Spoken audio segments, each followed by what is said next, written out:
Entries start at £2.50. Call 0903 686 3232. Calls cost £2.50 plus your network access charge. Or post your name and number to GB13 PO Box 8690 Derby DE1 9TT. UK only. Entrance must be 18 or over. Lines close at 4 p.m. on the 6th of June. Please check the closing time if listening or watching on demand. Good Afternoon Britain isn't just about us. The wonderful thing about this programme is it's about everyone watching. It's an interactive programme. Well, there absolutely is something to see here, and we're going to be talking about it more. Whether it's breaking royal news, please bring us up to date, or indeed a particularly punchy speech in the House of Commons. Very, very curious. We bring it to you live, and then we bring you live reaction as well. That's Good Afternoon Britain, weekdays from midday. Only on GBNews, the People's Channel, Britain's news channel. Mornings don't have to be tiresome, especially if you have the right company.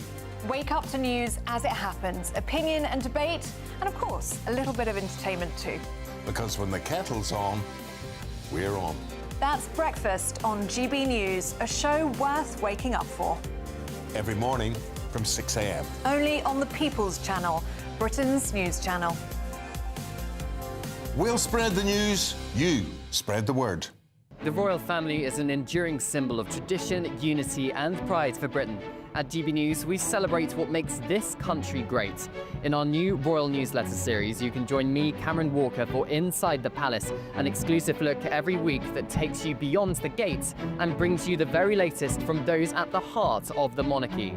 Never miss a royal moment again. Sign up now. Go to gbnews.com/royal newsletter and get the latest straight to your inbox. It's Patrick Christie's Tonight, and here we do things differently. It's explaining the absolute madness of this, doesn't it? It's explosive. I mean, this is very good. It's lively. 850. Your government sat there, Sean, and it did nothing. It's controversial. And the Middle East has been in turmoil since before I was born. It's everything you need to kickstart your evening. Everyone's had their Weetabix tonight. I love to see it. That's Patrick Christie's Tonight, weeknights from 9 p.m. Only on GB News, the People's Channel, Britain's news channel.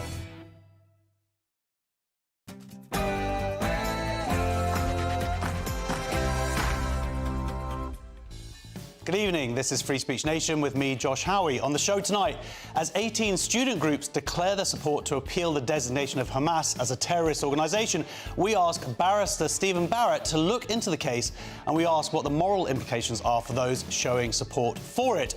John Armstrong, one of the founding members of London University's Council on Academic Freedom, is here to talk about concerns that £2 billion in research funding is going to be tied to DEI initiatives. Also, are blasphemy laws back? Shamima Begum's lawyer, Mohammed Akunji, will tell us whether or not he thinks people should be able to burn the Quran.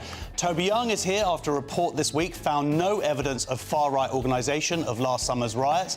And Amy Gallagher, a nurse, was investigated for over a year by the NHS for mocking the transgender flag. She is now taking them to court. And we've got some comedians answering culture war questions from our live studio audience. But first, the news.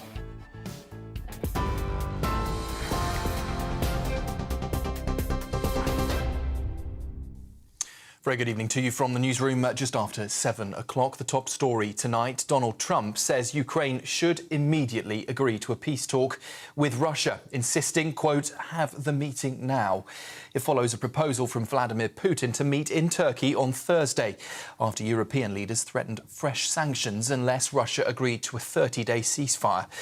Ukraine's President Volodymyr Zelensky says he is ready to attend those talks, calling for a full and lasting ceasefire to pave way for diplomacy. Donald Trump posted tonight on Truth Social, warning he's starting to doubt that Ukraine, though, will make a deal. Turkish President Erdogan says he fully supports the plan and is ready to host the discussions. Pope Leo XIV has called for no more war in his first Sunday address from the balcony of St. Peter's Basilica since his election. He urged an authentic and lasting peace in Ukraine and a ceasefire in Gaza with the release of all Israeli hostages.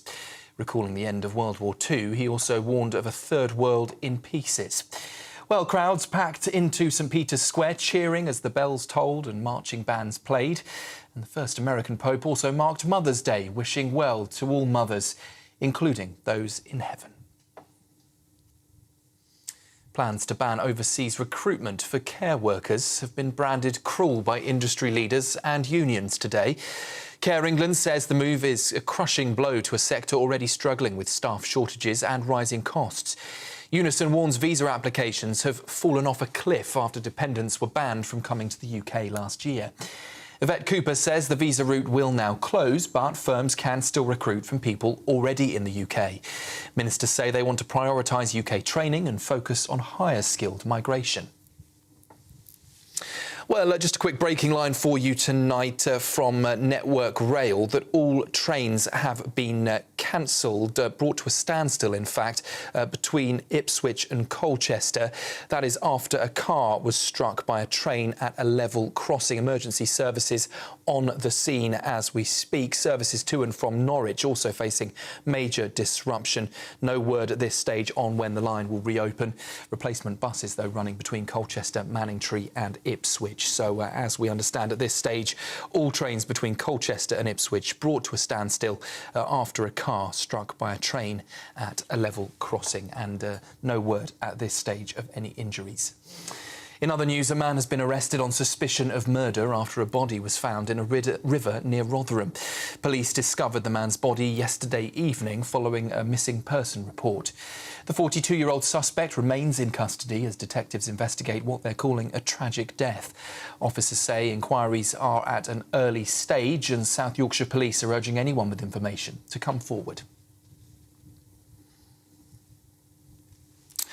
A second man has been arrested after a 60-year-old passenger died during a cruise from Southampton to Belgium. James Measham, described by friends as a great showman, died following an altercation aboard the MSC Virtuosa just hours after it set sail. Police initially arrested a 57-year-old man on suspicion of murder. Now a 56-year-old from London, we understand, is also in custody on suspicion of manslaughter. The ship was still in British waters when the incident happened, and officers are urging any witnesses on board to come forward. And, well, it wouldn't be a news bulletin without a quick bit of weather news for you. And I'm sorry to say the UK's record-breaking start to May is about to take a hit, with thunderstorms set to sweep in across England and Wales tomorrow. The Met Office has issued a yellow weather warning with the risk of flash floods, power cuts and difficult driving conditions. Forecasters say some places could see hail, thunder and lightning, along with a sharp drop in temperature. The warning is in place from lunchtime tomorrow right through until 10 o'clock in the evening, covering almost all of Wales and a large stretch of England. Oh, wonderful. British weather for you. Those are the latest headlines. I'll be back in an hour. For the very latest GB News direct to your smartphone, sign up to News Alerts by scanning the QR code or go to gbnews.com/alerts.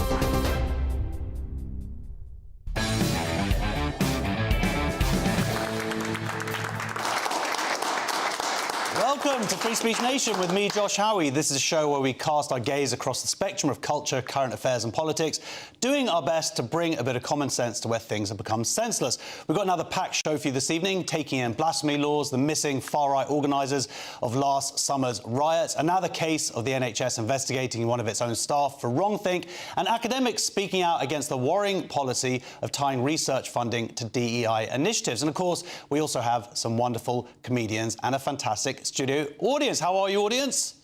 There you are. Oh, a little bit measured. There we go. We need to bring the alcohol back into the studio. And how are we? Please welcome to our guest, Cressida Wetton, our comics, I should say. Nick Dixon, here they are. How are you guys? All right? I'm very well. I'm very upset to hear that you guys haven't had any alcohol. I didn't realise. I know. What? Yes. Well, I'm actually a little bit relieved. It was my wife's 50th birthday party last night, so if I smell any alcohol, I'm going to vomit live on television. How are you, Nick? You all right, mate? I'm all right. I love spending sunny days in a basement. Usually alone, though. That's the difference. Just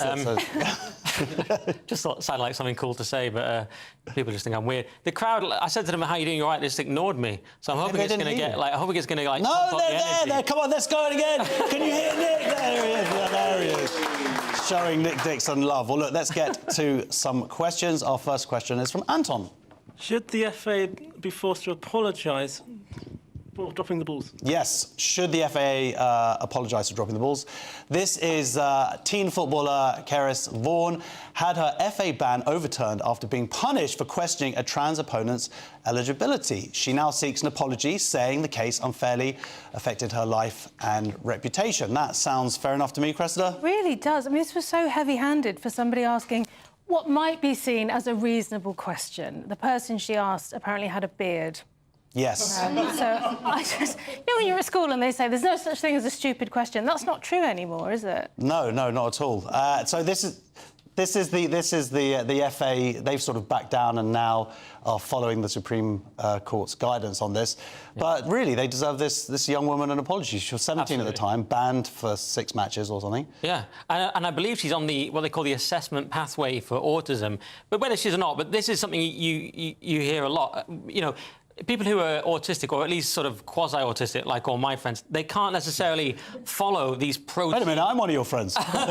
They can't. Everyone here says... It's a good thing, though. I like people like that because they tell the truth, but they can't necessarily follow the sort of protean woke speech codes, you know, constantly changing. One day it's this, one day it's ask me my pronouns, the next day it's don't ask my pronouns, and so on.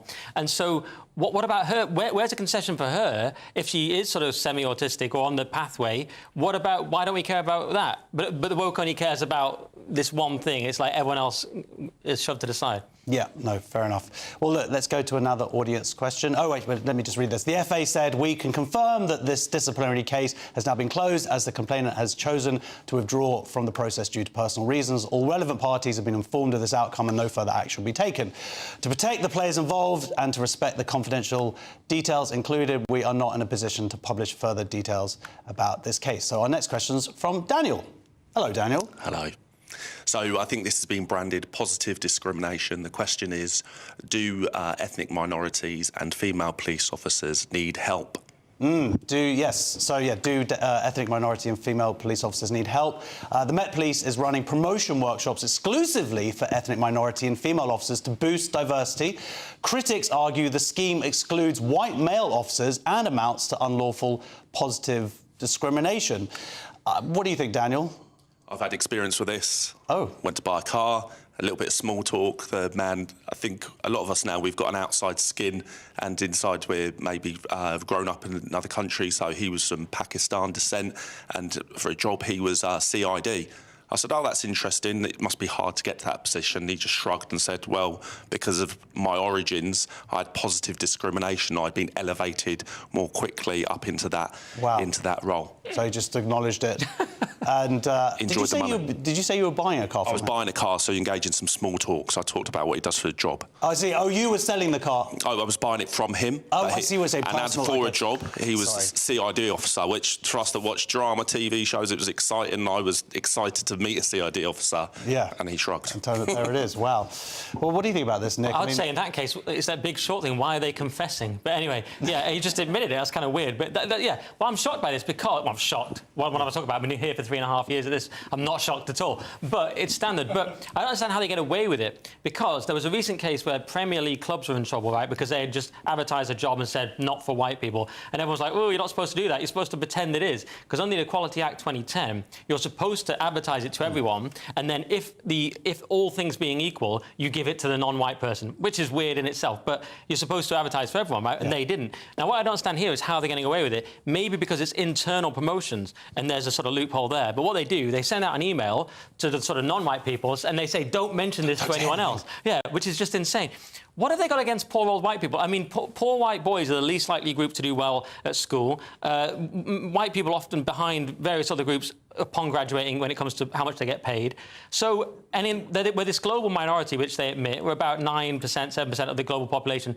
So why would they just discriminating against... What have they got against us at this point? What is it we're doing wrong? Well, that's it. What's Nick doing wrong, Cressida? I've got things against you two. Cressida was like crying. She got so emotional with Nick. The question is, do they need help? Yes, they do need help. They need help. They need to be protected from the Met. This is awful. The guy you talked about, that's exactly the problem. He's going through his life saying, oh, I didn't really get the job. I mean, what a terrible thing to put on somebody. Yeah, but it is. I mean, this positive discrimination is insane, and what it means. I mean, from reading this article, it seems like this preparation for these promotions. You do a bunch of workshops and interviews, so it's a massive advantage, isn't it? Yeah, to have this personal one-to-one training. The acceptance jumped from something, I think it was 65 to 75%. I might have got that slightly wrong, but it was a decent increase. So it shows that these people are sort of being pushed through at a rate that disadvantages people like me. Well, yeah, I mean, this is the only place I can get a job. This is after this ends, it's over, guys. Right, well, a Met spokesman said, "We want a workforce that looks and feels like the capital, allowing us to most effectively engage with Londoners, gain their trust and cut crime. This policy is a step towards achieving that." So our next question is from Sean. Well, this is a kind of relevant question because I'm in the business myself. It's about music artists being selective about who should be cancelled, basically. Yeah, because, music artists being selective about who should be cancelled. This is Radiohead's Johnny Greenwood cancelled UK shows with Israeli artist Dudu Tassa after venues received threats from pro-Palestinian activists. Greenwood condemned the cancellations as censorship and defended artistic collaboration across cultures. Are you a big fan of Radiohead? Well, I know of them. I can't say I've ever worked with Radiohead, but I have managed many famous bands, but not them. OK. But are you allowed to say who? Bands like Blondie and people like that, yes. Okay. But living aside all of that... No, we want some free tickets now, everybody. But certainly modern-day musicians don't tend to want to cancel gigs for lots of reasons. Financial reasons, because it's very difficult to make a living in the business these days, even for the most successful artists, with AI on the horizon, of course. But I can't ever see acts sort of having that kind of meanness about them, but they want to cancel their acts, their shows for any particular reason. Certainly, I wouldn't recommend it for my acts, anyway. No, fair enough. Well, I think he's speaking to, there's an hypocrisy here, because we saw a bunch of bands and artists came forward in support of Kneecap, who are Irish rappers who had... basically shown support for Hamas and Hezbollah terrorist organisations, which is illegal in this country, also calling for the death of MPs. So these same artists, of course, are not speaking up for this musical collaboration, which is actually meant to be genuinely about peace. Because it brings together different artists from across the Middle East in this project. Absolutely. It's totally anti-free speech, isn't it? It's saying, well, it suits me, I'm going to campaign for this, but I'm not looking at the wider question of should we cancel artists. And I agree, it's such a mean look, isn't it? And I love that Johnny Greenwood's actually said that he wouldn't call for the cancellation of Kneecap. He's saying, well, I don't necessarily agree with what they're doing, which is a much better way of doing things. Indeed. Well, what do you think about this? So I guess there's a sort of cancellation, not just of bands like this, but in publishing. There are a lot of Jewish writers and artists and filmmakers as well. There's cases where they're just not being allowed to show their work anymore. Yeah, because you know what it's like in the comedy world. Basically, across the arts, you can pick one side. So you can be on Kneecap's side, even as you said, they say, kill your local MP. And MPs have been killed. So it's an absolutely shocking thing to say. Whereas if you're pro-Israel or somehow vaguely connected to Israel, did you see in the article they were like, oh, you're a colonialist, so you've got sort of landed with that in Israel, like the colonial thing. They see it in a very binary, dumb way in the arts nowadays, don't they? So that should... You never know how many people actually love Kneecap or they just want to keep their gigs, as Sean alludes to there. And the Israeli artist that is in the band, he's not... He's from the Middle East himself. He's bringing a tradition of Middle Eastern music to the fore. And then they've got people from Iraq and Syria. That was who's meant to be featured. That's the piece that we're hopefully moving towards. They also say they wanted to transcend politics. That's the thing. They think, but we don't have that anymore. Think about Paul Simon's Graceland. This is one of the great albums, but there was a lot of pressure at that time for him not to make it because it was, because he was working in South Africa. And so it's like, don't make it. So some people think the political transcends everything. And now we're in this political age. You can't do anything that isn't political, even music, you know what I mean? No. Our final question for the moment is from Jackie. Oh, hi. Hi. Have Jaguar learnt a hard lesson? Indeed, have Jaguar learnt a hard lesson. So, Jaguar Land Rover is reviewing its advertising agency after backlash over a controversial rebrand. The campaign, which included a shift to electric vehicles and a new logo, sparked criticism and led to a significant drop in sales. Did you see the original advert? It came out about 6 months ago now? No, I just read about it. Oh, it was very painful. Basically, everybody was dressed in Cresta's colours. Everyone was in orange and yellow, but it didn't feature a car. is the point. So will that stop you now from buying a Jaguar? I think the money would stop me buying a Jaguar. I think that's possibly... Oh, well, look, we're showing the advert now. There it is there. There's Cressida. Cressida's in the back row there. And... It wasn't just the colours, it was the whole vibe, wasn't it? Ultra woke vibe, and they changed the famous Jaguar logo. Well, this is it. Cressida, what do you think about this? So now, and in the article, they're like, no, it's got nothing. This has got nothing to do with this advertising campaign that has been widely criticised. Yes, sales have dropped, but that doesn't mean the campaign wasn't successful. Guys, give it up.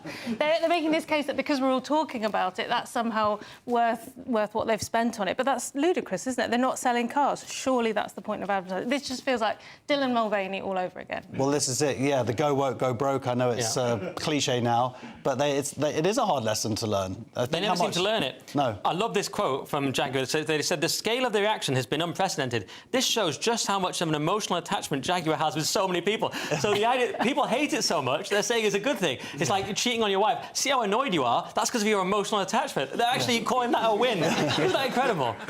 Have you seen the car? Actually, I think the car looks fine. The car, I haven't really seen... Well, they unveil it sort of at the end. I've seen little pictures of it. Yeah, it doesn't really look like a Jaguar, does it? It's a new kind of futuristic look. I think, yeah, maybe that was the point, and best advertised by adroitness people in very simple colours. Right, a spokesperson for Jaguar Land Rover said, as a matter of policy, JLR does not comment on any supplier arrangements. The reinvention of the Jaguar brand was planned to attract significant global attention and comment, and we wanted to spark online debate and get people talking about us. I suppose that works. Right. Next on Free Speech Nation, students have supported a legal move to remove Hamas from the terrorist list. Yes, the world really has gone that mad. We're going to find out about that in a few moments. In a second.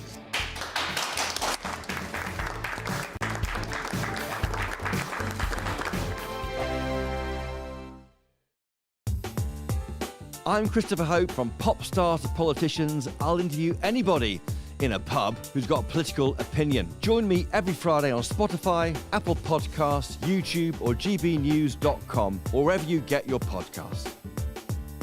This is GB News, the People's Channel. Good Afternoon Britain isn't just about us. The wonderful thing about this programme is it's about everyone watching. It's an interactive programme. Well, there absolutely is something to see here, and we're going to be talking about it more. Whether it's breaking royal news, please bring us up to date, or indeed a particularly punchy speech in the House of Commons. Very, very curious. We bring it to you live, and then we bring you live reaction as well. That's Good Afternoon Britain, weekdays from midday. Only on GB News, the People's Channel, Britain's news channel. Mornings don't have to be tiresome, especially if you have the right company. Wake up to news as it happens, opinion and debate, and of course, a little bit of entertainment too.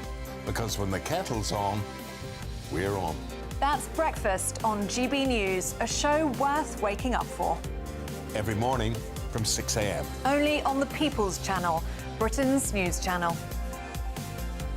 We'll spread the news, you spread the word. The royal family is an enduring symbol of tradition, unity and pride for Britain. At GB News, we celebrate what makes this country great. In our new royal newsletter series, you can join me, Cameron Walker, for Inside the Palace, an exclusive look every week that takes you beyond the gates and brings you the very latest from those at the heart of the monarchy.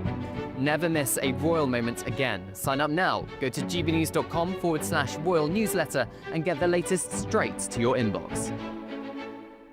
Westminster, the ultimate clique. And you're fighting like rats in a sack. But here on the Camilla Tominey Show, we ask the questions the establishment media is too scared to ask. OK, let me ask you a straight question, because I know you're a straight-talking politician. Whether it's net zero, illegal immigration or law and order, nothing is off limits. You had the power then. Yeah, as I and said, now you've lost it. That's the Camilla Tominey Show, a politics show that's fearless. But no, let me finish my question if you don't mind, because it is my show. Sundays at 9:30, only on GB News, the People's Channel, Britain's news channel. It's Patrick Christie's Tonight, and here We do things differently. It's explaining the absolute madness of this, doesn't it? It's explosive. I mean, this is very good. It's lively. 850. Your government sat there, Sean, and he did nothing. It's controversial. And the Middle East has been in turmoil since before I was born. It's everything you need to kickstart your evening. Everyone's at the Weetabix tonight. I love to see it. That's Patrick Christie's Tonight, weeknights from 9 p.m.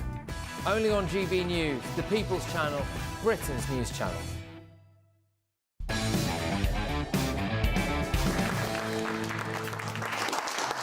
Welcome back to Free Speech Nation. 18 student groups have declared support for a legal challenge by Hamas to be removed from the government's list of prescribed terrorist organisations. The groups argue the designation stifles pro-Palestinian activism and academic freedom on campus. Hamas was banned in Britain since 2021. It claims the listing violates human rights in relation to free speech and impedes peace efforts. To discuss this matter is barrister Stephen Barrett. Welcome, Stephen. Hi, thanks for having me. Now, I should tell our audience that this was actually originally going to be a debate between you and another barrister, Frank McGuinness, who is one of the lawyers who has brought through this case for the government to basically make Hamas not prescribed anymore. What did you think when you first heard about this case's existence?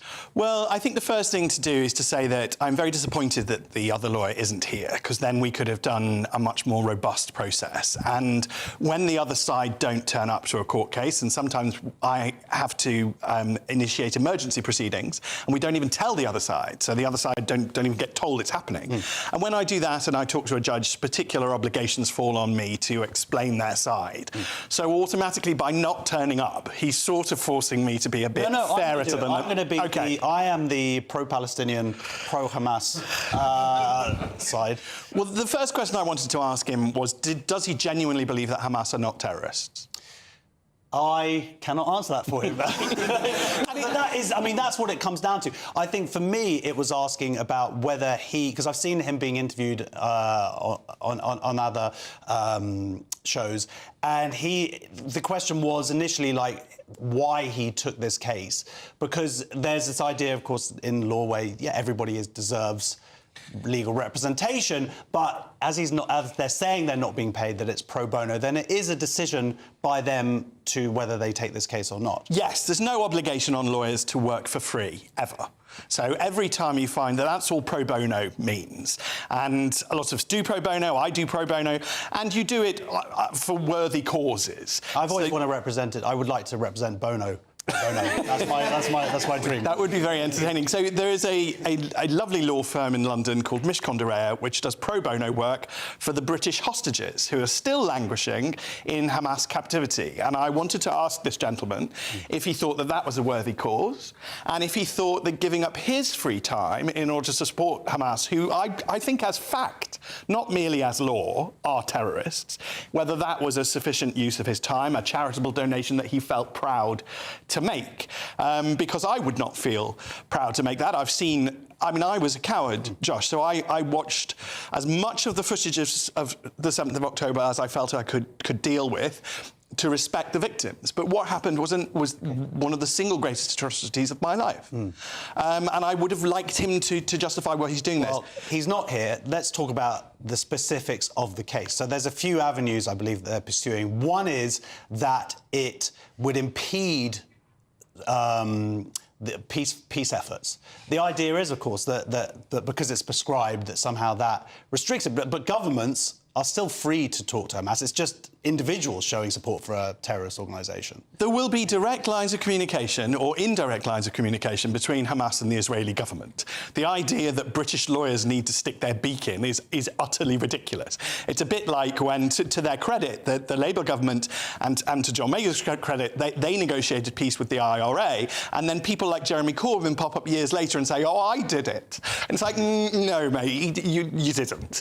And I think we need to bash that argument on its head. And what I'll do is I'll explain. Let me explain the legal process. So Tony Blair believed that you couldn't be trusted, that the general public couldn't be trusted, and that democracy itself couldn't be trusted. So he created a series of frameworks in which power fled the democratic sphere. It was removed from ministers. That's what every regulator is. That's what Ofcom is. That's what Ofwat is. That's what Ofgem is.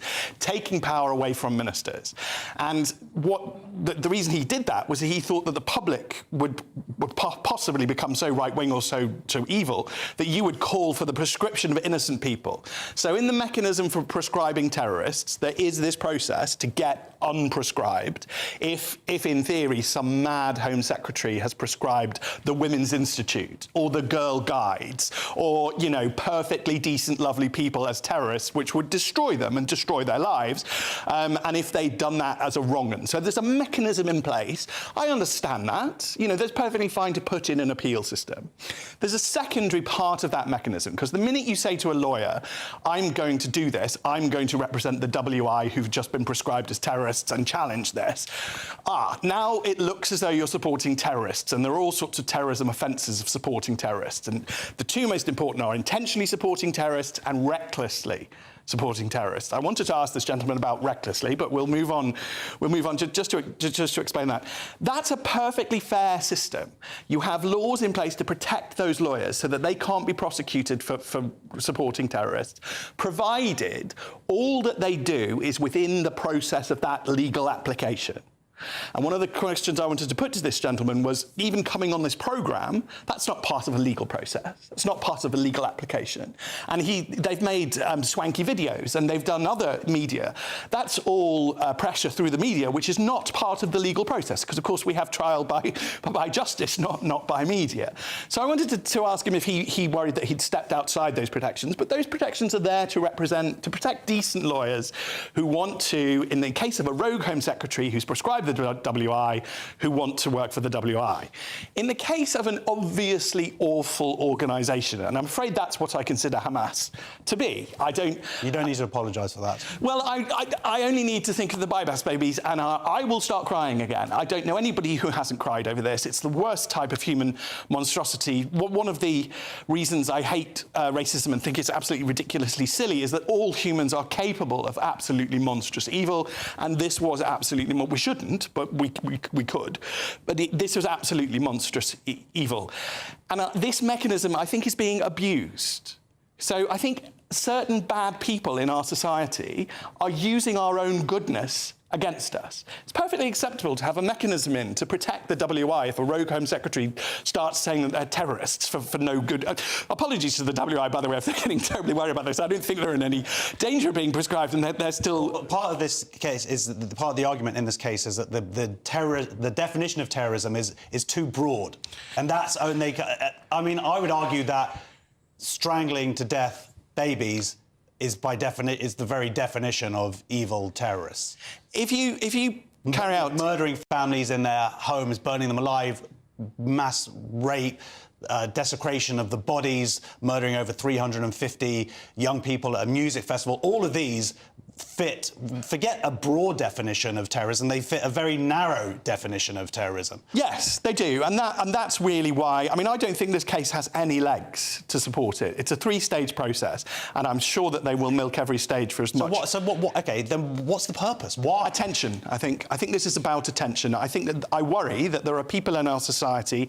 There's a gentleman who admitted that he had been funding Hezbollah only last week. I think that there are bad people in our society who are funding these terrorists. And I think that the more publicity they can generate, the more money they will raise. It's been suggested to me that because governments have finally woken up, although we started funding the UN agency in Gaza again, which is very silly if you actually know what the close links between them and Hamas. But it's been suggested to me that Hamas might be running out of money, which might, by the way, compel them to make peace and release the hostages, which is what everybody is saying wants. Might, but their leaders have got billions of dollars stored away. Yes, I mean, because, of course, they just had a legitimate side hustle. Presumably they were selling fidget spinners on the side, and that's how they've made their billions. I'm sure that's perfectly legitimate. As they live in Qatar in luxury. As they live in whilst their people suffer. Sorry, there's one question I actually... Sorry, just another thing is that... OK, let's talk about these 18 student groups. Yes. And they would say that they are pro-Palestinian, and this is why they are supporting it. Now, there's a difference in being... I consider myself pro-Palestinian in that one day I hope there to be a Palestinian state. I hope that the region can all live in peace.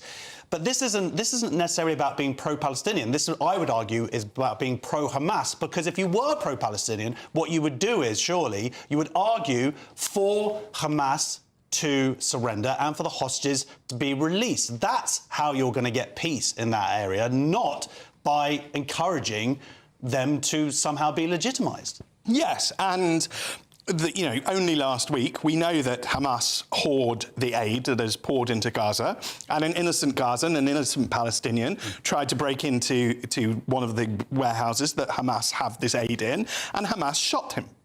And Hamas have also murdered other people in Gaza Palestinians who have spoken out against Hamas. There are people now protesting against them on the streets. And Hamas who, by the way, haven't had an election for 19 years, are showing their true colours, the way they deal with their actual people there. Yet you don't see pro-Palestinians, of course, drawing attention to that. Well, these people don't seem to want to engage with reality, and I do suspect that's part of him not showing up tonight, because he would have had to engage with reality. And the young students, I'm afraid, have fallen into that trap. It's very easy to be young and idealistic. I was once. But they must be very careful that they do not recklessly support terrorism. Hamas, if you like Palestinians, you cannot like Hamas. They don't do anything good for Palestinians. So there is no argument for them. They were indiscriminately killing on the 7th of October Arab Israelis, because Israel is not an apartheid state, despite what they all say. There's an Arab in the Knesset, which is their parliament. So they went in and they indiscriminately killed everybody. And so, of course, they killed Israeli Arabs too. Of course, they killed Israeli Bedouin, and they took hostage some innocent, I can't remember whether they were from somewhere in the Far East, Thais, who just happened to be in Israel at that time. And they didn't let them go either. They didn't go. Ties as well. Yeah, they didn't. The next day, Hamas didn't go, "Oh, I'm terribly sorry that we've kidnapped you, perfectly innocent Thai person who just happened to be here. We'll let you go." No, they held them. Well, these 18 student groups also argue that the reason why they're supporting this action is because they want people to be able to, they want free speech. But then, of course, really, I guess what they're arguing for in that case is the doing away of any prescribed. It's not just Hamas. I don't see them going and saying, oh, these other, Al-Qaeda or whoever, ISIS, we should be able to support them for free speech purposes. That's the hypocrisy. They're showing, actually, all they really care about is when Jews are involved. Yes, and I think we have to talk about the psychology and the psychopathy of evil. I think we have to understand that evil people can get a thrill out of this. Evil people get a thrill out of saying the opposite of what is true. Most decent people just stick with the truth. That's what I was trying to do. I was trying to tell the truth. I've only ever got in trouble for saying the truth on the media and social media. I've never got in trouble for lying, because I don't. But evil people quite like the idea that it titillates them, that they can sort of say, you know, Hamas are the good guys, or something ridiculous like that. And I think we need to understand that. I think we as a society became very naive under Tony Blair. I think we were very wealthy, and I think when you're very wealthy, it's easy to get lazy. I think we, across a whole range of issues, we decided that it was easier to deal with the person who was complaining, like the young girl in the FA. It was easier for the FA to deal with the young girl than a grown man who's saying he's a woman. And it was easier to go after the people who noticed. It's always easier to go after, you know, the victims, rather than to confront something as monstrous as Hamas. Yeah. Well, thank you very much for joining us. That's Barrister Stephen Barrett. Next on Free Speech Nation, there's nearly 200 top UK academics who are urging ministers to scrap a new plan linking research funding to diversity targets. Are ministers prioritising diversity targets over output? See you in a couple of minutes.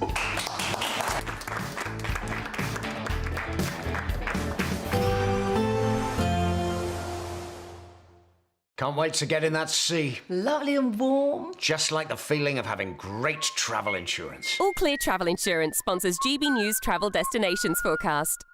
The area of low pressure moving towards the UK at the moment is also going to be affecting parts of Europe as well. Widespread showers and thunderstorms over the next couple of days, particularly for France, but also into parts of northern Spain and Portugal. Some of the driest conditions actually down towards Gibraltar and southern areas of Iberia.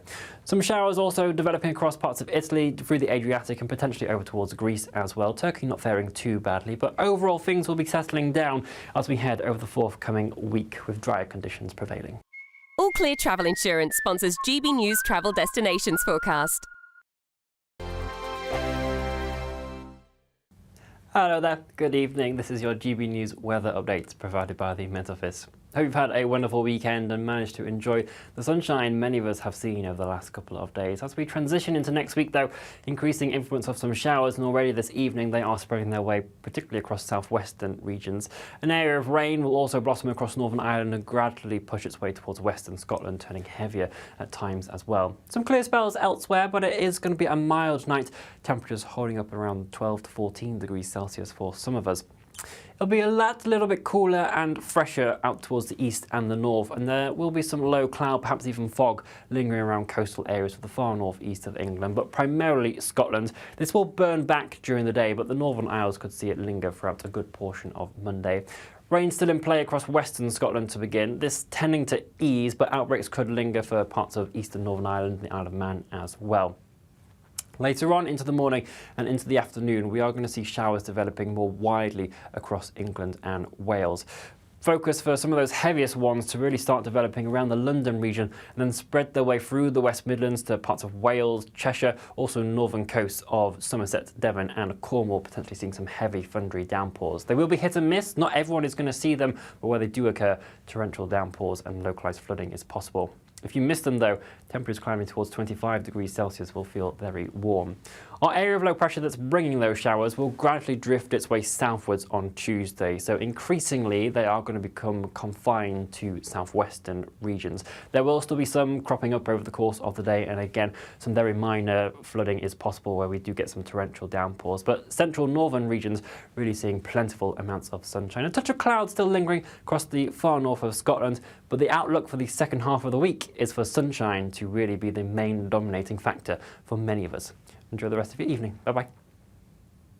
In the GB newsroom, we bring you the news as it happens. With our team of dedicated journalists across the UK, we're ready to keep you up to date with what's happening every half an hour, every single day. Bulletins here on GB News, the People's Channel, Britain's news channel. Headliners on GB News 11 p.m. every night. It's got 3 top comedians going through the next day's newspapers so you don't have to read them, which is great. That's a good point. He's lying. Maybe he's not lying. That's Headliners every night from 11 p.m. and 5 a.m. as well on GB News, Britain's news channel. Join me, Nana Akwe, for an informative, interactive news programme with a difference. It's fun. No, he didn't say that, Dave. I'm so surprised. I think there's an element of truth to that. Join me from 3 p.m. every weekend, only on GB News, Britain's news channel.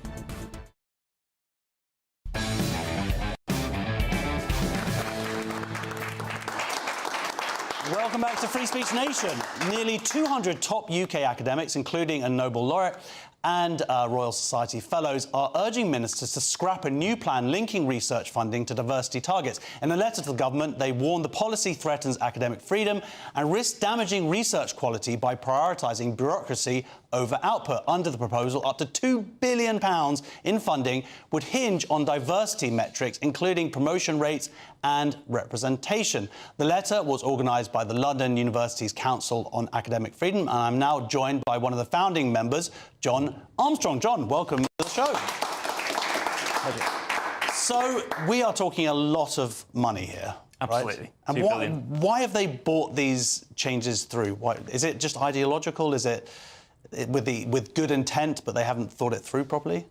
I think probably the honest answer to that a little bit is that all academics, or most academics, have to do a mixture of research, education and administration. And I think there's a tendency of people who excel in administration to really just favour more administration. So people who want to focus on research want a research assessment that's based entirely on research outputs. But people who like admin, well, they really want it to be based on more admin and more bureaucracy. So they like, template documents and all these kinds of measures. So they're trying to introduce that kind of thing, and I think they find that kind of structure very appealing. And so as the bureaucracies increased, this is something that activists have noticed. And I think activists have actually sort of exploited the growth of bureaucracy in universities. So, you know, what we're talking about is a thing called the Research Assessment Framework. And even though it's this dramatic sum of £2 billion, it is something that's hard for people to get excited about. And so as a result, activists have managed to get into universities and gradually sort of change policies to be what they're looking for. And so what we're seeing here, I think, is that you've got this activist influence that's just shifted policies to say things like, well, we want you to be a member of what's called the Athena Swan scheme. And it sounds very virtuous. The Athena Swan scheme is about increasing the number of women in science, or at least that's what it was originally designed for. But activists saw this scheme, and in 2015, they shifted its focus. So instead of being about women in science, it just shifted to being about gender identity. And so what happened was that from 2015, all universities that were interested in women's careers started bringing on board policies that were all about trans self-identity. So as a result, what we've seen is that universities have brought in policies such as the one at Sussex, which say that people should be able to self-identify their gender, use whatever facilities they want, that the curriculum should be revised so that it presents trans people in a positive light, and that this has all happened just gradually. So I think this is where it comes from. But with this allocation of money, you would think that they would it would be allocated on deserving, you know, how the quality of the research or what the implications could be for this research. To base, I think they're talking about 25% of this money being because of whether it's going to implement DEI stuff. Surely that's just the wrong focus. Well, I mean, I think I agree with you. I'd give you an analogy. If you think of this research excellence framework as being sort of a beauty contest for academics, what they're doing is shifting the focus from vital statistics to people's plans for world peace. So what we've got is that the hard evidence, what your research outputs are, what impact you're having in the world, that's going away. And what they want instead is just warm words. So they want platitudes about diversity and inclusion. And if it was just platitudes, I don't think that would be such a risk. But what we know is that in EDI, people go beyond that and they insist other people share the view and people say certain things. And this is why Sussex University ended up being fined £500,000 because they had a policy that imposed a certain view. And this is something we can't... So this research the idea is that all this research will have to then fit these views, right? Because you've got this PCE department, new department, but the people who are on that particular part of the panel, they all share very limited ideas about things like promoting gender ideology. Well, the idea is that this is only meant to be about the environment. It's not meant to change the research. But inevitably, if you only promote certain viewpoints, if, for example, you have a promotion policy that's based on EDI, there have been universities that mention Stonewall in their promotions policy. Well, who is going to dare to take a viewpoint that contradicts that? And so inevitably it's going to influence research. And there's a real concern there that if research is influenced in this way, if people daren't say what they feel and don't have real academic freedom, then I think there's a real risk of undermining people's trust in universities. So if people start thinking that everybody at university is saying the same thing because it's the only way to get this slice of this funding, then people are going to just lose confidence in the research and think it's biased. Well, we'll keep an eye on the story. Thank you very much for coming in and telling us about it. John Armstrong was there. Next on Free Speech Nation, we'll be joined by the lawyer who represented Shamima Begum, who'll be discussing blasphemy laws. You do not want to miss it. See you in a couple of minutes.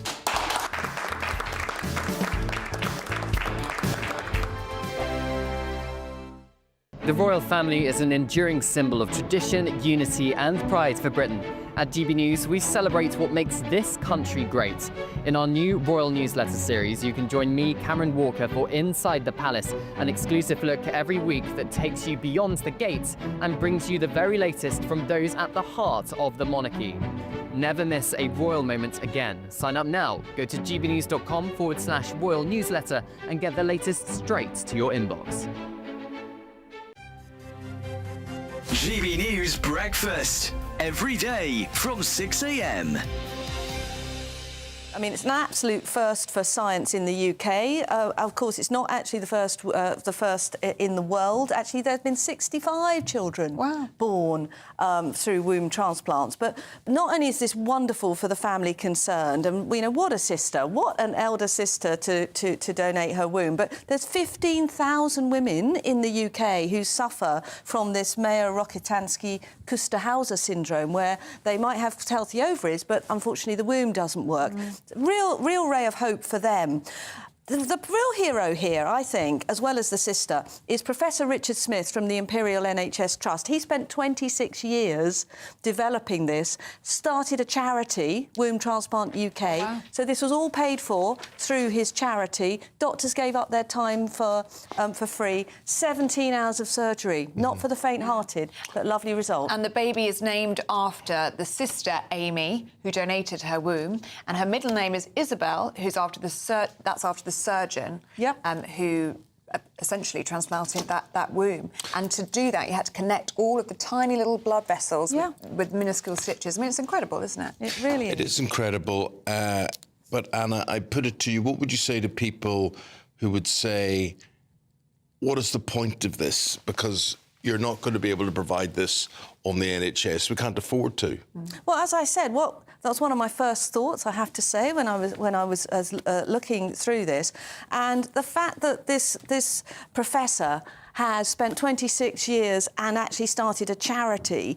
There are going to be a few more of these coming, but they're not going to be funded by the NHS. They are going to be funded by charity. GB News, the People's Channel. From the school run to the home run, watch a new show for all of Britain. He can say whatever he wants. A straight-talking show where all voices are heard. And, you know, when are we going to stop talking about smashing the gangs and actually do it? With the stories that matter from every part of our country. There's a bit of a crash landing there for your Chancellor. Bold, fearless and standing up for you. That's me, Martin Daubney, 3 p.m. till 6 p.m, weekdays, here only on GB News. The People's Channel, Britain's news channel.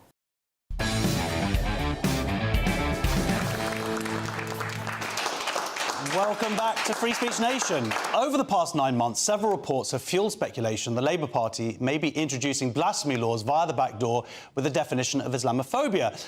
I don't need to tell you, but free speech includes the right to question and criticise all religions, Christianity, Judaism and, of course, Islam.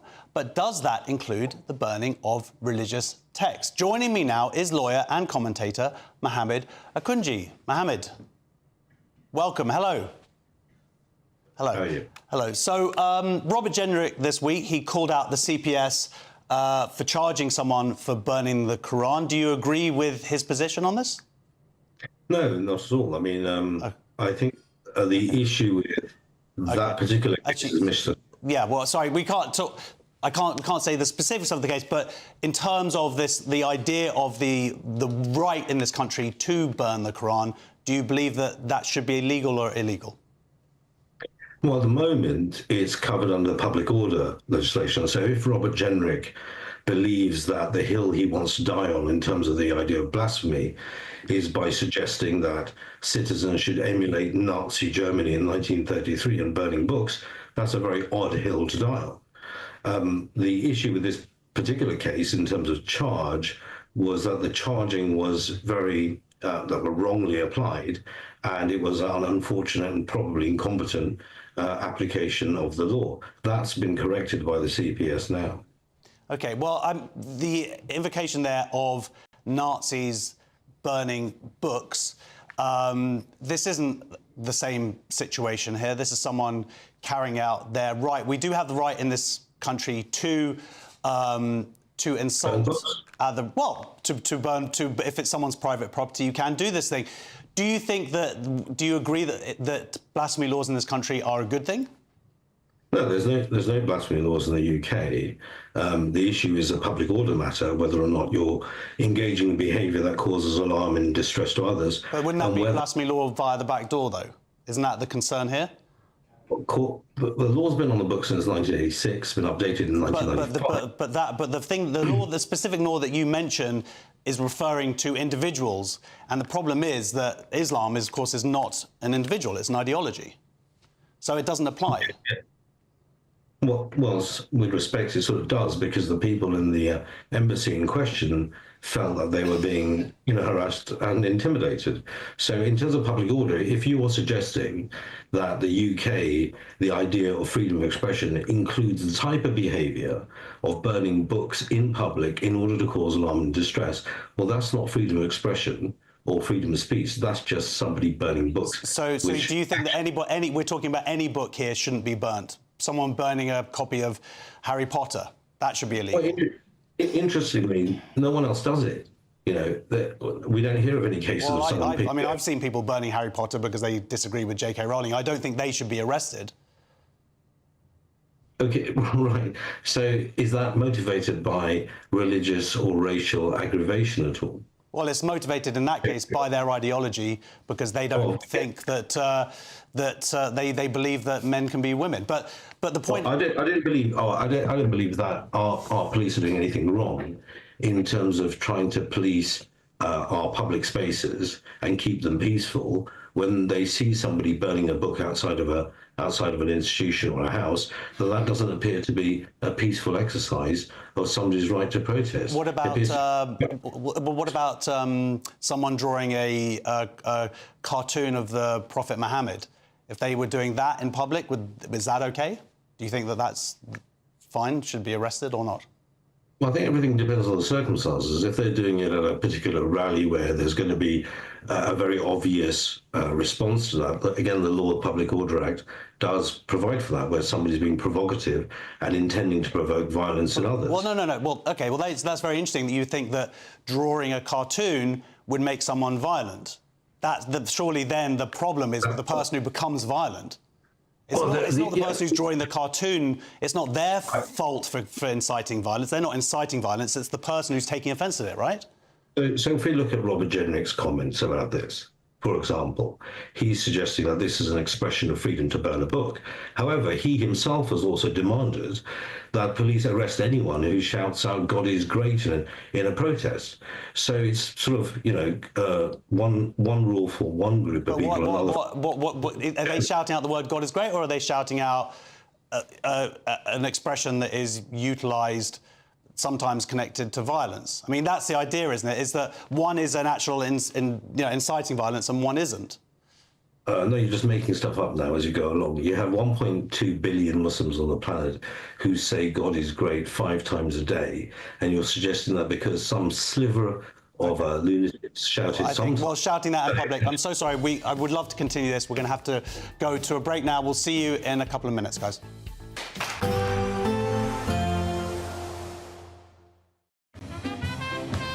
There will be a light breeze in the morning, leading to a warm front. Boxed heat pumps, sponsors of weather on GB News. Hello there, good evening. This is your GB News weather update provided by the Met Office. Hope you've had a wonderful weekend and managed to enjoy the sunshine many of us have seen over the last couple of days. As we transition into next week, though, increasing influence of some showers, and already this evening they are spreading their way, particularly across southwestern regions. An area of rain will also blossom across Northern Ireland and gradually push its way towards western Scotland, turning heavier at times as well. Some clear spells elsewhere, but it is going to be a mild night. Temperatures holding up around 12 to 14 degrees Celsius for some of us. It'll be a little bit cooler and fresher out towards the east and the north, and there will be some low cloud, perhaps even fog, lingering around coastal areas of the far northeast of England, but primarily Scotland. This will burn back during the day, but the Northern Isles could see it linger throughout a good portion of Monday. Rain still in play across western Scotland to begin, this tending to ease, but outbreaks could linger for parts of eastern Northern Ireland and the Isle of Man as well. Later on into the morning and into the afternoon, we are going to see showers developing more widely across England and Wales. Focus for some of those heaviest ones to really start developing around the London region and then spread their way through the West Midlands to parts of Wales, Cheshire, also northern coasts of Somerset, Devon and Cornwall, potentially seeing some heavy thundery downpours. They will be hit and miss. Not everyone is going to see them, but where they do occur, torrential downpours and localised flooding is possible. If you miss them, though, temperatures climbing towards 25 degrees Celsius will feel very warm.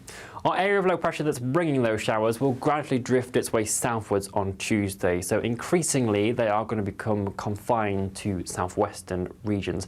There will still be some cropping up over the course of the day. And again, some very minor flooding is possible where we do get some torrential downpours. But central northern regions really seeing plentiful amounts of sunshine. A touch of cloud still lingering across the far north of Scotland. But the outlook for the second half of the week is for sunshine to really be the main dominating factor for many of us. Enjoy the rest of your evening. Bye-bye. There will be a light breeze in the morning. What does it feel like to be a Great British Giveaway winner? That's a big surprise. Oh my God, I'm going to cry. Do you know what? I've never won anything like this in my life. Oh my God, this is amazing. That is absolutely fantastic. We're over the moon. Yes, that is fantastic. You know, you have no idea how much I needed it. Oh my goodness. That's wonderful. Oh, thank you. Oh, thank you so much. I was gobsmacked. Thank you, GBNews. I'd say don't hesitate, do it. If you're not in it, you've got no chance of winning it. Thank you. You weren't expecting to get that call today, were you? No, I wasn't. You really could be our next big winner. Head over to gbnews.com/win now to find out how and get your entry for the Great British Giveaway. Great prizes, even greater wins. Hi, I'm Michelle Dewberry, and my show is your opportunity to cut through all the noise and dive in headfirst to some robust debates. Ideas clash. Situation, Because you're deliberately avoiding my point. Nothing's held back. And if you think this is the end of it, wait for more. And we do not shy away from the difficult stuff. Sometimes I want to shake people and say, if only you understood. So join me on Dubes & Co. weeknights at 6 p.m, only on GB News, Britain's news channel. I'm Christopher Hope. From pop stars to politicians, I'll interview anybody in a pub who's got a political opinion. Join me every Friday on Spotify, Apple Podcasts, YouTube or gbnews.com, or wherever you get your podcasts. This is GB News, the People's Channel. From the school run to the home run, watch a new show for all of Britain. He can say whatever he wants. A straight-talking show where all voices are heard. And, you know, when are we going to stop talking about smashing the gangs and actually do it? With the stories that matter from every part of our country. There's a bit of a crash landing there for your Chancellor. Bold, fearless and standing up for you. That's me, Martin Daubney, 3 p.m. till 6 p.m, weekdays, here only on GB News. The People's Channel, Britain's news channel. In the GB newsroom, we bring you the news as it happens. With our team of dedicated journalists across the UK, we're ready to keep you up to date with what's happening every half an hour, every single day. Bulletins here on GB News, the People's Channel, Britain's news channel. Headliners on GB News 11 p.m. every night. It's got 3 top comedians going through the next day's newspapers so you don't have to read them, which is great. That's a good point. He's lying. Maybe he's not lying. That's Headliners every night from 11 p.m. and 5 a.m. as well on GB News, Britain's news channel.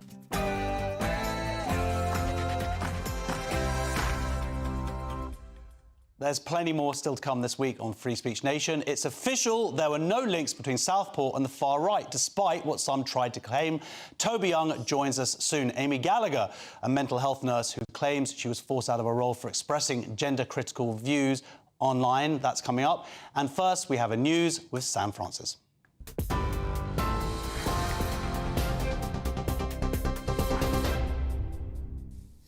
Very good evening to you. 8 o'clock exactly. The top story tonight. Donald Trump says Ukraine should immediately agree with peace talks with Russia, insisting, quote, have the meeting now. It follows a proposal from Vladimir Putin to meet in Turkey on Thursday after European leaders threatened fresh sanctions unless Russia agreed to a 30-day ceasefire. Ukraine's President Zelensky says he is ready to attend those talks, calling for a full and lasting ceasefire to pave the way for diplomacy. Well, Donald Trump has posted on Truth Social warning he is starting to doubt that Ukraine will make that deal. Turkish President Erdogan says he is fully supportive of the plan and is ready to host the discussions. Pope Leo is calling for no more war. He made the comments in his first Sunday address from the balcony of St. Peter's Basilica since his election. He urged an authentic and lasting peace in Ukraine and a ceasefire in Gaza with the release of all Israeli hostages. He also recalled the end of World War II and warned of a third world in pieces. Crowds packed into St. Peter's Square, cheering as the bells tolled and marching bands played during Jubilee weekend. The first American Pope also marked Mother's Day today, wishing well to all mothers, including those in heaven. Plans to ban overseas recruitment for care workers have been branded cruel by industry leaders and unions. Care England says the move is a crushing blow to a sector already struggling with staff shortages and rising costs. Unison warns visa applications have fallen off a cliff after dependents were banned from coming to the UK last year. Home Secretary Yvette Cooper says the visa route will now close, but that firms can still recruit from people already in the UK. Ministers say they want to prioritise training here at home and focus on higher skilled migration.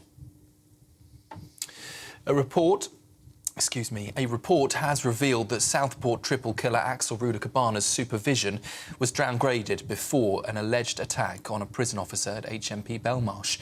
The 18-year-old allegedly used a kettle in his cell to heat water up and then pour it on an officer. It's understood the prison officer was taken to hospital as a precautionary measure, but didn't require any further treatment.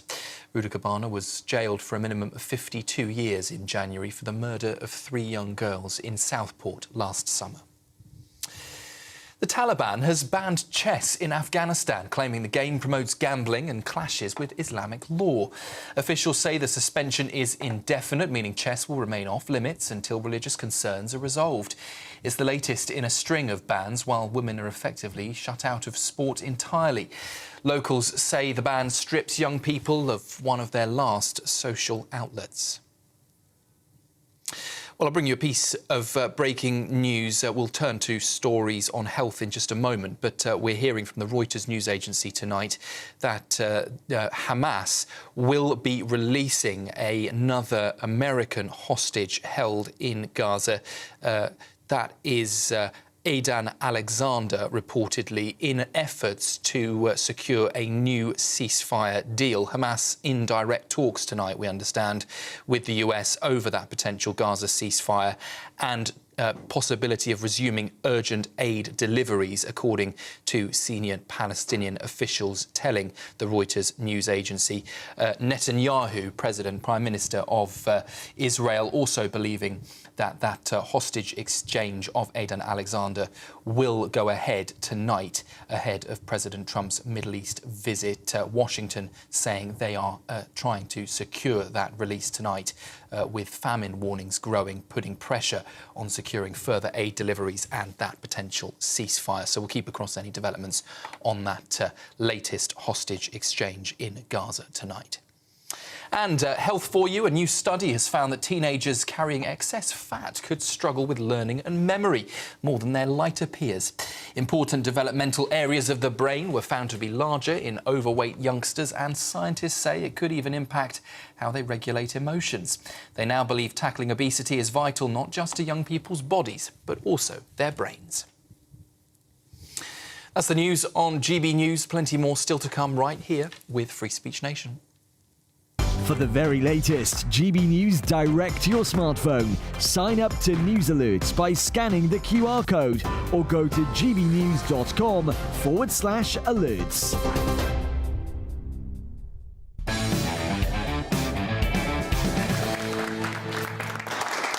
Welcome back to Free Speech Nation, and some good news there about hopefully another hostage release. Let's get some questions from the audience. Our first question's from John.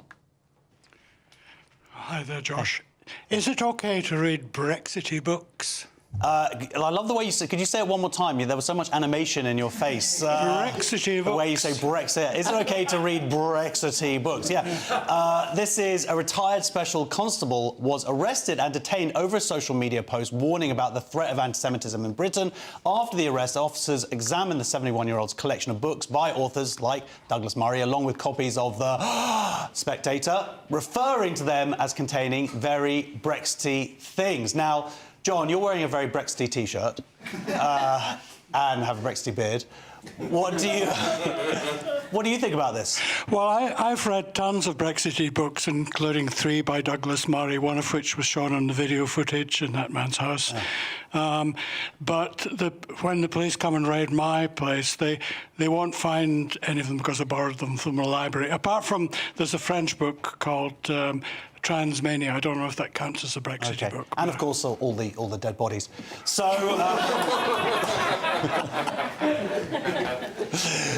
Krista, that isn't fair. I'm sorry. I'm sure they're still alive.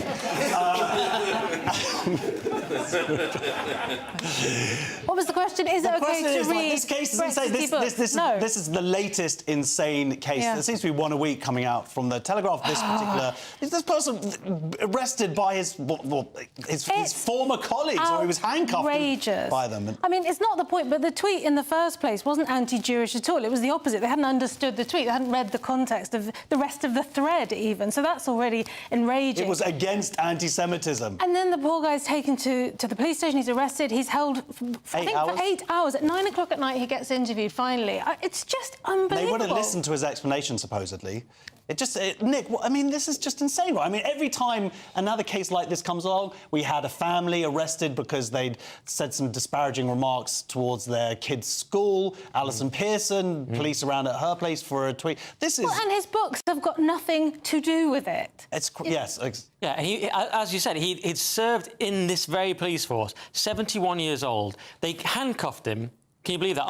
And he knows as a former police officer, you're not even meant to unless there seems to be a legitimate reason. They later uncuffed him because someone recognised him. Then the police are going through his books. I said they were like orcs going through the Hobbit stuff. They were going, what's this? Because they don't understand what a book is. It was about, he had books like about entering the common market in the 1970s. So this is way beyond the police understanding. But they're ideological. They're these ideological thugs now. And unfortunately, the ideology they follow is that of a centrist dad. Essentially, James O'Brien. If you don't agree with James O'Brien, they can come around your house, pick up a Douglas Murray book and say, well, that's a bit Brexity. How is that a crime? I mean, it's beyond parody, but this is the world we're in. And they cautioned him. He accepted the caution because he was afraid that he wouldn't be able to, if he fought it, he wouldn't be able to visit his daughter in Australia. And now this all happened about 2 years ago. But again, I mean, we're always going to say this, but what kind of use of police time is this? 6 police officers showing up at his house and being there for hours going through all of his stuff. Well, given that we're always complaining we haven't got enough bobbies on the beat, police aren't solving crimes, sending 6 people round is... I don't know what they're thinking. It looks terrible. Yeah, and they went through his late daughter, the items relating to his late daughter, and they just, rifled through them going, oh, that's sad. And as you say, his other daughter's still alive. He's worried about seeing her in Australia, so he accepts the caution, knowing that there's no legitimate caution. They later drop it. Some people replied to me on Twitter and said, oh, Starmer's socialist governance thing. Actually, it's under the Tory government that's happened, because as we know, it's the Union Party, it's the same regime. Disgusting. Yeah, no. Well, look, 3 people like that. More in their hearts agreed with me. Well, I think the important thing as all of us now is when you get home, if you have a copy of The Spectator, ditch it. And make sure you get a few copies of The Guardian and just sprinkle them around. Hide them just in case the police under the around. floorboards. It's like, are you concealing Douglas Murray books under your floorboards? It's like... A Kent police spokesman said the force have concluded that the caution against the accused was not appropriate in the circumstances, should not have been issued, while a Home Office spokesman said this incident occurred under the previous government. The Home Secretary has made clear that she believes all police forces should be focused on the central priorities of the government's Safer Streets mission, including rebuilding neighbourhood policing, reducing antisocial behaviour and making progress towards the unprecedented ambition to halve knife crime and violence against women and girls within a decade. Our next question is from Navina. Hi. Are gay train spotters allowed to be gender critical? I guess not yet. Are gay train spotters allowed to be gender critical? It's a pretty insane question, but yes. Matthew Toomer, a volunteer with West Midlands Railway's Adopt a Station programme, was removed from his role after privately raising concerns with company executives about the Progress Pride train, which features a design similar to the Progress Pride flag associated with the pro-transgender political movement. This guy, he just went to them and said, hey, what? But he's a gay man. By the way, he's in the Adopt a Station programme, which is... I'd never heard of this before. You can get involved with the train station and try to make it better. He's a member of the public, he's a gay person, and he's saying, look, I don't think this is necessarily appropriate. Yeah. He could have improved the train station. Lots of people don't necessarily want politics in their train. He talked about neutrality. It's just not the place for it. And yet he's been kicked out. Well, that's it. This is someone who's gender critical, and essentially he's told, no, we don't want you being part of us because we're an inclusive train company. Yes. And, of course, they're not inclusive when it comes to ideology. I know, and they use all the other words, and they problematic, harmful, allyship. I'm like, oh, we're still doing this stuff, guys. It's so boring, so woke. Trains are now woke. I mean, it's like Thomas the Tank Engine if Percy had a gender studies degree. You know what I mean? It's like, why do trains have an ideology? Why do they have to... You see what I mean? Why can't their ideology just be getting there on time? I know, that'd be nice. Make the trains run on time. Arriving. Yeah, but this is it. I mean, I've talked about it before. You know, there's a great book called The Total State by Oren McIntyre, very Brexity book. But that's the American version, so it's even more Brexity. But he, in that book, he explains like the way this ideology envelops everything. You know, to the point where it's trains, it's the civil service, it's the police, education. You can go, but trains are a particularly absurd example, I think. Yeah. Well, a West Midlands Railway spokesman has said our company has a proud culture of inclusion and allyship. We believe the views Mr. Toomer has expressed on social media on a range of subjects are at odds with those values and can be harmful or offensive to our colleagues, customers, or other volunteers. We've therefore asked that Mr. Toomer no longer volunteers on behalf of West Midlands Railway. Our next question is from Sharon. Hi. Hey. My question is about the BBC and why they can't say the word terrorist. Indeed, yes. Why can't the BBC say the word terrorist? So the BBC has been accused of failing to label Hamas as a banned terrorist organisation in 9 out of 10 of its news reports. An analysis of the broadcaster's online articles found that the broadcaster rarely mentioned Hamas's status as a proscribed group in the UK, despite pledging to do so following the October 7th attacks on Israel. Instead, they referred to Hamas as either an armed group or a militant group.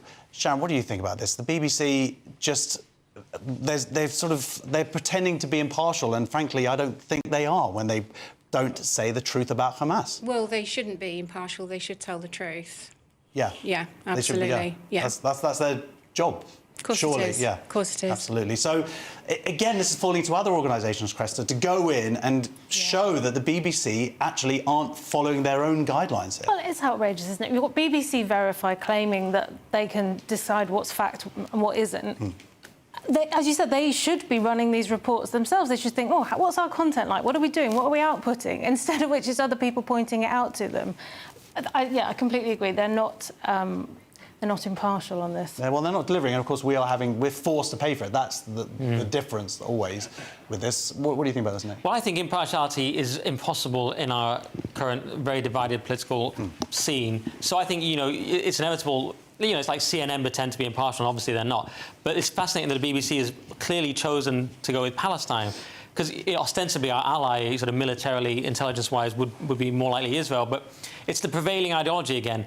That it's trendy to go with woke, which means decolonisation, which means things like, oh, Israel's seen as the colonial oppressor, so they go with that. But the BBC has always been the establishment mouthpiece. You ever seen those Harry Enfield sketches where it's like, is the government right? And it goes back to the old sort of 40s version. It's like, yes, the government is always right because it's a good government. And it's like, that's how the BBC was. Then in the sort of 60s era, it becomes about being more combative and the establishment is ridiculed and seen as silly old men. Now in the woke era, again, it changes. So they take on woke. So, of course, they're pro-Palestine because it's decolonisation. Well, I would argue that it's not even about being pro-Palestine. They're running interference for Hamas. That's what. There's nothing wrong with calling out Hamas as they are. It ends up being the same thing, doesn't it? Sure. Well, the BBC said the BBC is transparent about its use of language and adheres to clear editorial guidelines. We make clear, where possible and appropriate, that Hamas is a proscribed terrorist organisation by the UK government and others. But given the longevity of this current conflict, audiences are much more aware that this is the case, and so the need for constant repetition of the phrase is reduced. Our final question is from Sammy. Hi there. Hello. Given the last question as well about police resources, this becomes even more poignant. Do you think, in the changing laws, that we should still be allowed to go and climb on Winston Churchill's statue? Yes. Should we be allowed to climb on Winston Churchill? So, climbing on Sir Winston Churchill's statue could now land you in jail under tough new laws. Anyone caught on the iconic Westminster figure risks up to 3 months behind bars or a £1,000 fine. The Home Secretary, Yvette Cooper, says it's time the war heroes' monument was treated with the respect that it deserves. Now, I think this is quite interesting because I think whatever you fall on the political divide, there are arguments to be made in terms of over-encroachment. Now, personally, I'm a big fan of Winston Churchill, and I don't like the idea of people climbing on top of him, whether they should go to 3 months or jail. What do you think? 3 months in jail?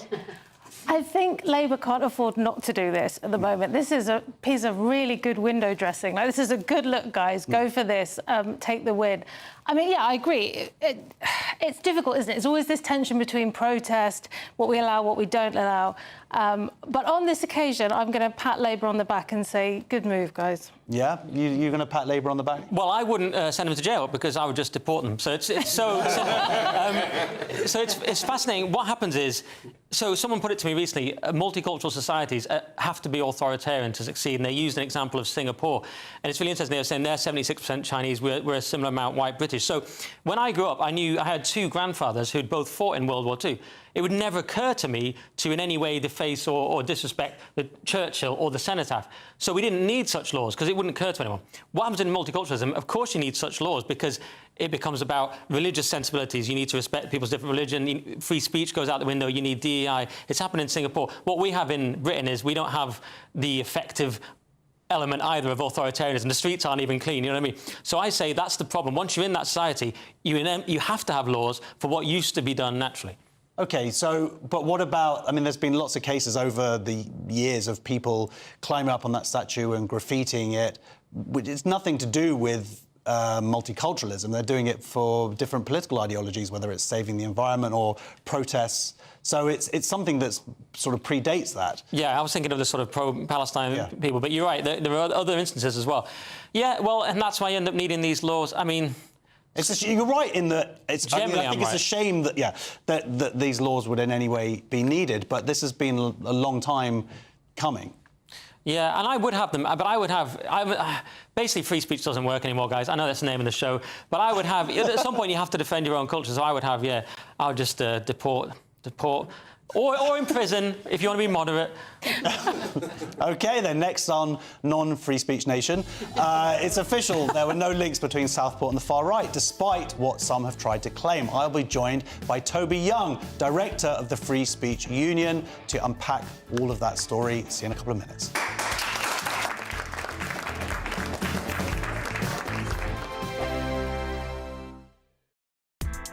Join me, Nana Akwe, for an informative, interactive news programme with a difference. It's fun. No, he didn't say that, Dave. I'm so surprised. I think there's an element of truth to that. Join me from 3 p.m. every weekend, only on GB News, Britain's news channel. We're proud to be GB News, the People's Channel. And as you know, we always love to hear your views. Now, there's a new way of getting in touch with us at gbnews.com/yoursay. By commenting, you can be part of a live conversation and join our GB News community. You can even talk to me, Bev Turner, or any of the members of the GB News family. GB News Breakfast. Every day from 6 a.m. Well, wine. First, it was screw caps. That was very controversial, but we've all accepted them, haven't we? And now it's paper or cardboard bottles instead of glass bottles.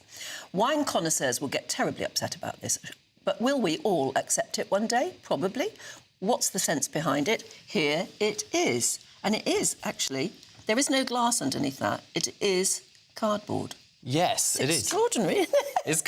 It's called When in Rome, a Pinot Grigio, and it says on the front, I have, and King Charles would love this because he loves all things sustainable, and it says on the front of the bottle, 6 times less carbon dioxide, planet-friendly Wine. Oh, there we go. There we go. Pinot Grigio. So, does wine in a paper bottle taste as good? Let's test. Hang on a minute. Are you just going to talk about it, or are we going to see the water come out? Should we see it come out? Well, I was going to introduce Malcolm I want as to well. taste first. So OK, we'll taste it first. OK, here we go. We'll pour some. This is Pinot Grigio. Pinot Grigio. Nice colour. Very nice colour. Lovely colour. Looks there you go. good. That's one for you. Oh. How does it smell? Well, it's rotten at 8:26 in the morning. I was going to say, I don't usually drink at 8:26 in the morning, but I will make an exception for Now, this. there's interesting. This is something we will ask Malcolm. It's warm, obviously, because it's been in the office all night. Yes. Right? So if you wanted to stick that bottle in an ice bucket... Yes. Would it disintegrate? Let's ask him. He's the CEO of Frugal Pack, Malcolm War. A very good morning to you. Cheers. Cheers, Malcolm. Good morning. Cheers. I'm rather envious. Well, behind me, I've got quite a few bottles, but it's a bit early for me to start drinking wine. GB News, the People's Channel. I'm Christopher Hope. From pop stars to politicians, I'll interview anybody in a pub who's got a political opinion. Join me every Friday on Spotify, Apple Podcasts, YouTube or gbnews.com, or wherever you get your podcasts. This is GB News, the People's Channel.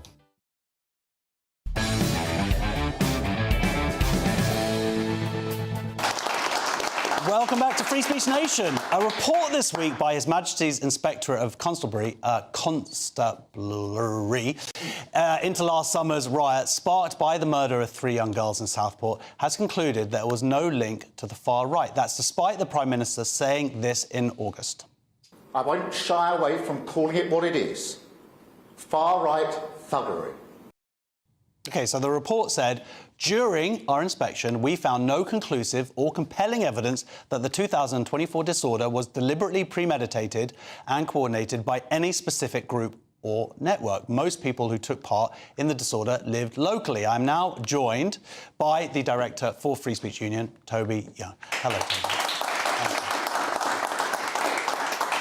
There were far-right people there, evidently. I mean, I could see it from footage, but the narrative that went out there was that this was some kind of far-right uprising, national. Yeah. At the time, Keir Starmer and others were very anxious to present the disorder as being organised by far-right agitators from outside the areas where the rioting was taking place, rather than just a spontaneous, organic expression of anger about the Southport murders and about uncontrolled mass immigration.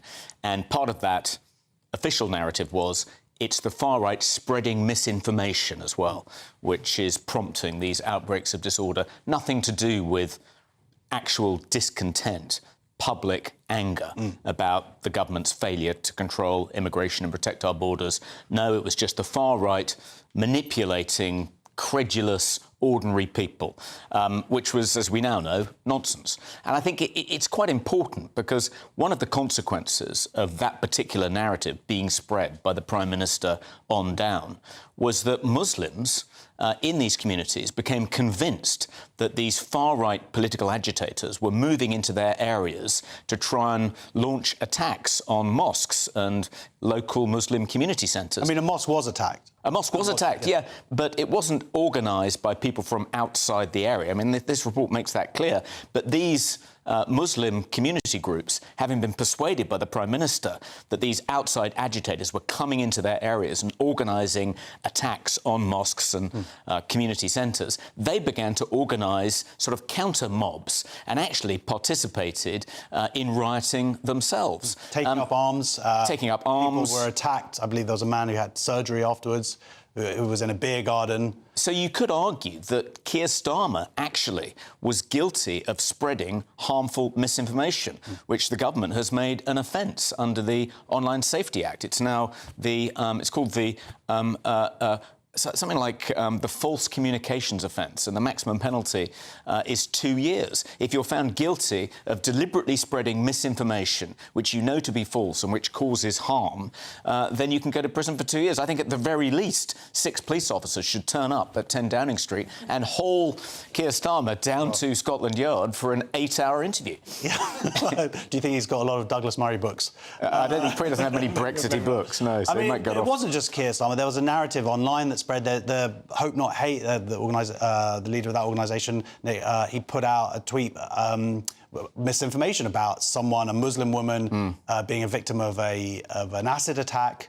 And that was just not true. I'm not saying that he knew it was not true, but that was just not true. Also putting out this narrative that the far right were organising online, and so you had all these kind of supposed counter-protests going on where people were rocking up, and then there wasn't any far right there. The whole thing was misinformation. And actually you had incitement to violence even at some of those, where people who were ostensibly there being anti-racist were actually invoking violence. Yes. I mean, I think it's a rule of thumb now that if someone in a position of authority, particularly someone on the progressive left, accuses the far right of spreading misinformation, actually it's a form of projection. And the people guilty of spreading misinformation, and in this case harmful misinformation, were the authorities.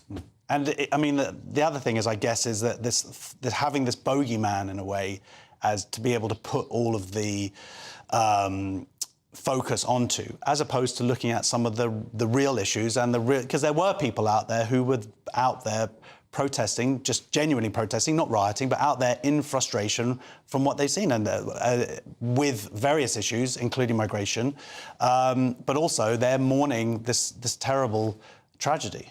Yeah, I mean, it's part of the governing elite's strategy for dealing with dissent. However well-based that dissent is, they try and characterise it as misinformation, as disinformation, as far-right, as beyond the pale, outside the Overton window, anything rather than actually engage in a defence of the policies which people are actually unhappy about. I mean, why couldn't the government actually make a decent fist of defending mass immigration, multiculturalism, the housing of asylum seekers in these different northern towns?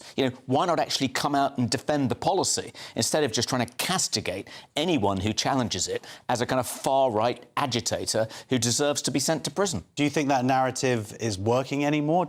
By just calling everybody far-right, it the actual limit? No, we saw from Reform's success in the local elections last week that this attempt to demonise dissenters as far-right, to cast them as beyond the pale, that as a strategy for protecting the hegemony of the kind of liberal governing elite is counterproductive. It doesn't work. It just makes people angrier and angrier.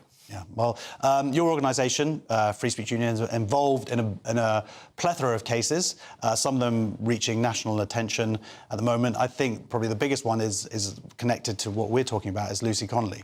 Yeah, so Lucy Connolly is the wife of a Conservative councillor, the mother of one, had never been in trouble with the police before. On the day of the Southport murders, she was very upset. She had lost a child and so felt it very acutely when these 3 schoolgirls were murdered. And she put out a very intemperate, even nasty tweet.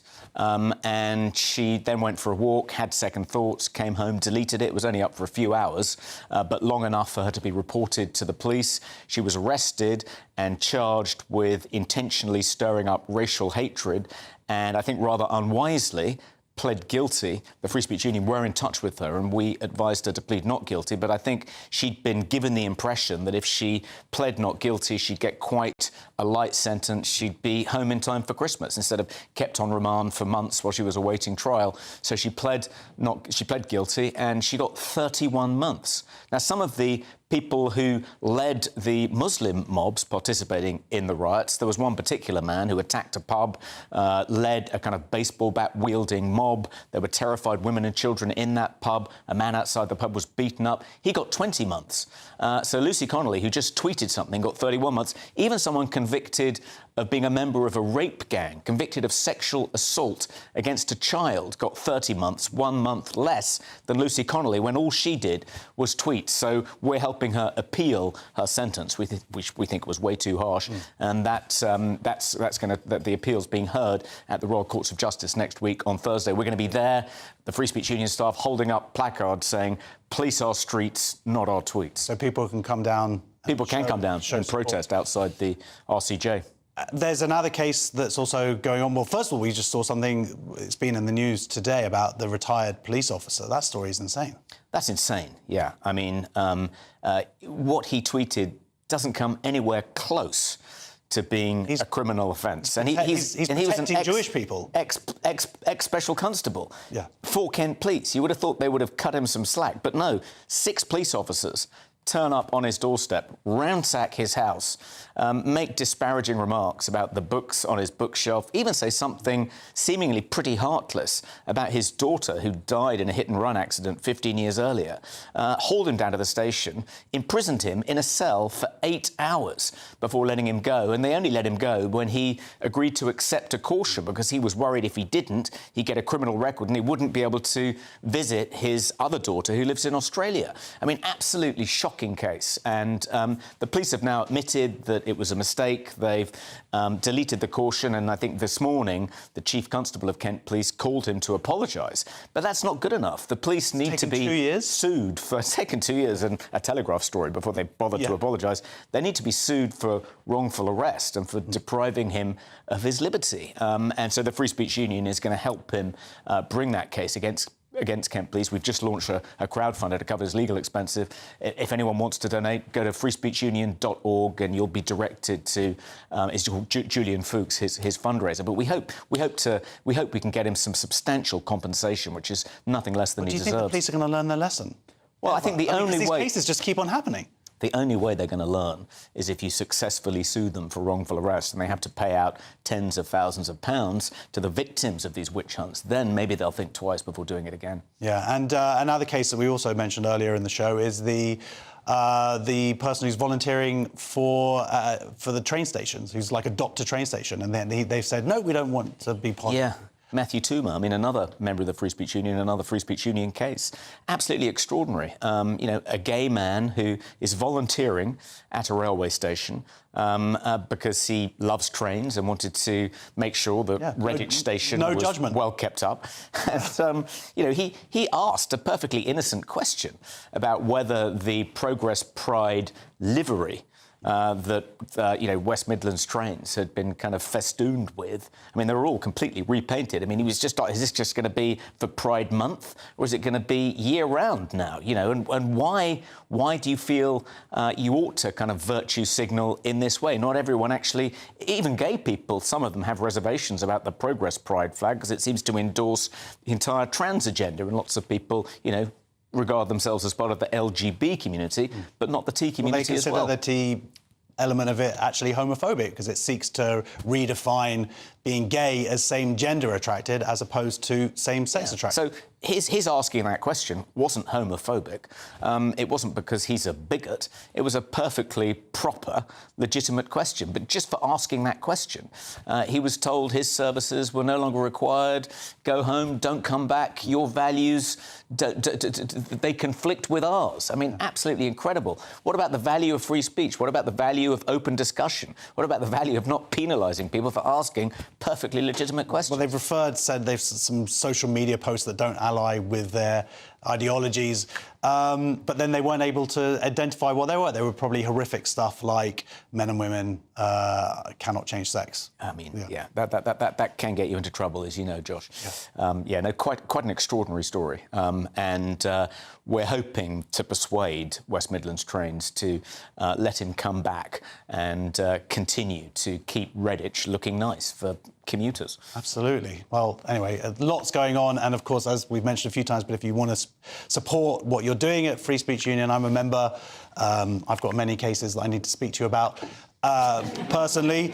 Then, join online. It's invaluable, the service that you're doing. Yeah, and it's cheap as chips. It's only £60 a year. 60 quid! And if you're a student or a pensioner or on benefits or a veteran, then it's only 30 quid. And when you get into trouble, believe me, you know, you'll be grateful that you spent that money. Absolutely, and hopefully it's tax deductible as well for me. So that is the director of the Free Speech Union, Toby Young. Thank you very much for coming in. Next on Free Speech Nation, NHS nurse was forced to resign over mocking trans flags. We are going to be joined by her in just a few moments. See you then.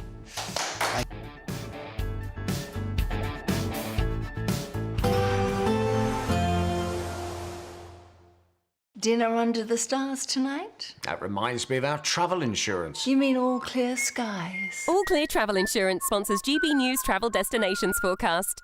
The area of low pressure moving towards the UK at the moment is also going to be affecting parts of Europe as well. Widespread showers and thunderstorms over the next couple of days, particularly for France, but also into parts of northern Spain and Portugal. Some of the driest conditions actually down towards Gibraltar and southern areas of Iberia. Some showers also developing across parts of Italy, through the Adriatic and potentially over towards Greece as well. Turkey not faring too badly, but overall things will be settling down as we head over the forthcoming week with drier conditions prevailing. All Clear Travel Insurance sponsors GB News travel destinations forecast. Hello there, good evening. This is your GB News weather update provided by the Met Office. Hope you've had a wonderful weekend and managed to enjoy the sunshine many of us have seen over the last couple of days. As we transition into next week, though, increasing influence of some showers, and already this evening they are spreading their way, particularly across southwestern regions. An area of rain will also blossom across Northern Ireland and gradually push its way towards western Scotland, turning heavier at times as well. Some clear spells elsewhere, but it is going to be a mild night. Temperatures holding up around 12 to 14 degrees Celsius for some of us.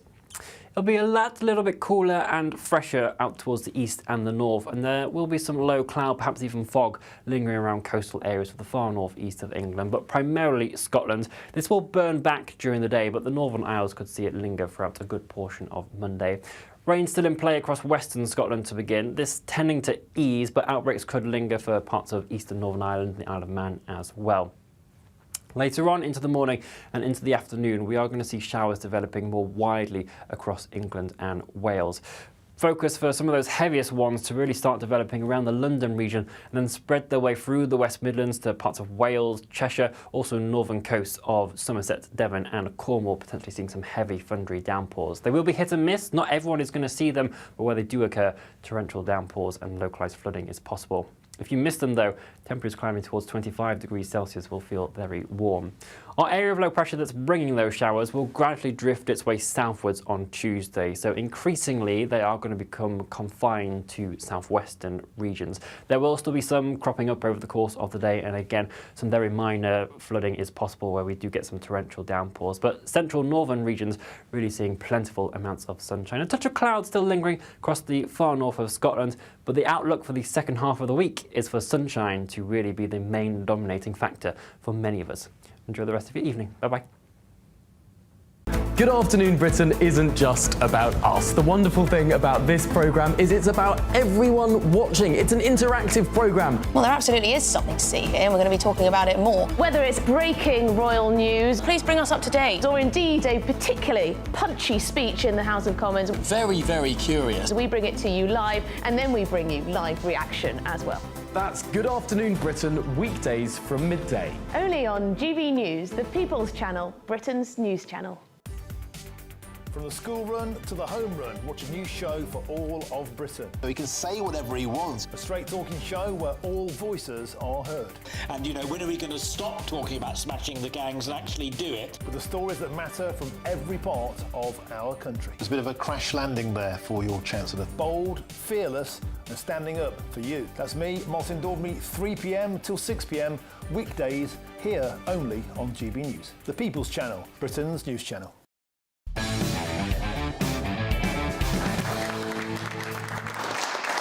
Welcome back to Free Speech Nation. A mental health nurse claims she was forced out of her role for expressing gender-critical views online. An investigation was launched after she mocked the transgender flag and criticised non-binary identity on social media. Amy Gallagher says she was facing a hostile work environment and was removed from patient duties and eventually resigned. I am now joined by Amy. Thank you so much for joining us, Amy. Thanks for having me on. Big round of applause, please, Dave. I think they were shocked as that story was explained. So let's start at the beginning. It started with a tweet, as so many things do. Yeah, so I've been speaking out about woke ideology and DEI in the NHS for several years because I had my own experience of being cancelled from a training course at the Tavistock. And where I was working as a nurse at South London and Maudsley, they knew about this. They knew that I was vocal in the media. I told them, I said, this is what I speak out about, and they said that was fine. This issue happened about a year ago when a patient who identifies as transgender and non-binary, they Googled me and did some kind of archaeology on my Twitter account. That's a little bit weird right there, isn't it? Yeah, it's a bit, already. And they found one tweet, which was a photo of the Progress Pride flag with McDonald's all over it. The Progress Pride flag, I should say, is different from the traditional Pride flag. This has got all the triangles on it. It's about intersectionality and race, and it's a political ideology. So I tweeted this image and I put the word hell above it, and I was just mocking the fact that, McDonald's is a big corporation, it's symbolic of capitalism, it's a purveyor of junk food, and the fact that they were pushing a kind of radical ideology, to me, was a kind of combination of those two things. That's what I was mocking. We've seen so many companies just sort of jump feet first to this ideology. They don't put it out, for example, in the Middle East, though. No, they don't have a pride flag when they're selling McDonald's. Indeed. So, I, from my opinion, I'm just mocking kind of contemporary culture, and it's got nothing to do with people. But a patient complained that they felt distressed by this, that I was being critical of this flag. And when they expressed that to other members of staff, the staff also complained about me and said they didn't feel comfortable working with me. So I was moved from my work with patients into an admin role, and I was told that there was going to be an investigation into me. So they brought in an external investigator, essentially to determine whether I was kind of transphobic and homophobic and all these things. And I, from the start, I was saying, I'm not talking about people. I'm not talking. I actually don't like the flag because I consider it to be sexist and homophobic, and I'm against those things. But when you explain this to them, it's like they've never heard that argument before, and they almost they look at you like that it's as though you're kind of trying to smuggle in bigotry, like you've got this kind of distorted narrative that's trying to hide what you really think. And I was like, no, I was trying to explain to them about the Cass review, and I was explaining to them about Kira Bell, who was a patient who underwent surgery to her body, a lesbian, and she regretted it. So I was talking about, I'm against harms to children, and I'm against sexist stereotypes, and I'm against kind of gay people being made to feel that they're in the wrong body, and all of these things. And they were like looking at me in this investigation. It was a very hostile investigation. And they kept referring to my views, like, as though they were really sinister. And they kept saying, how will patients feel about you having these views? And I kept saying, well, hang on, I've just explained to you what my views are. I'm against sexism, I'm against homophobia. There's a liberal value, so what's wrong with that? And I don't believe, for example, that you can be born in the wrong body. And they actually said to me, do you think it would be a betrayal of patient trust if they found out you don't believe that people can be born in the wrong body? And I was just thinking, right, where are we at now? Because we've gone down a rabbit hole. Also, why are you going to be talking about this? I mean, you're treating, that's your job, is to treat patients, to help them. When are you going to start discussing these things? Yeah, I mean, part of being a nurse or a health clinician is that you have to, it's health promotion, so you have to promote kind of the truth. You have to say what the evidence says and present that to the patient. So the idea that I've got to, ignore the Cass review, which is something done by an esteemed paediatrician, and I've got to push kind of misinformation about sex and biology. To me, that's totally unethical. And as I said, I mean, these tweets were they're outside of work. They're not about people. I'm not targeting individuals, and it wasn't said in the workplace.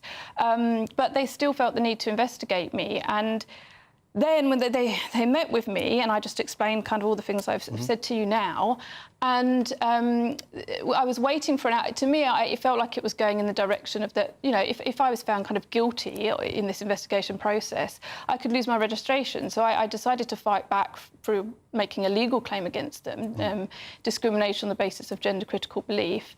And I thought that would make them back down, or that they'd end the investigation. But the investigation has taken over a year.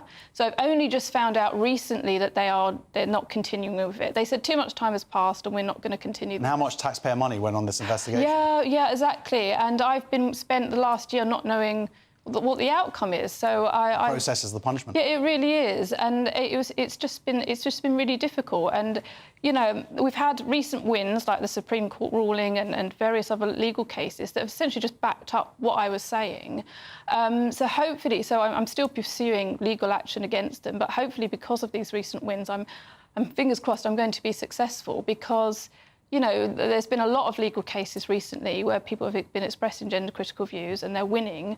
But the NHS just doesn't, at the moment, it's just not caught up with that. I don't think people realise that within the NHS, this trans ideology, it's like a kind of religion, and any expression of dissent or even just asking questions, people look at you like, why are you challenging this? Why are you even asking questions? So we've got a long way to go in the NHS still, despite the fact that we are winning in legal cases and elsewhere.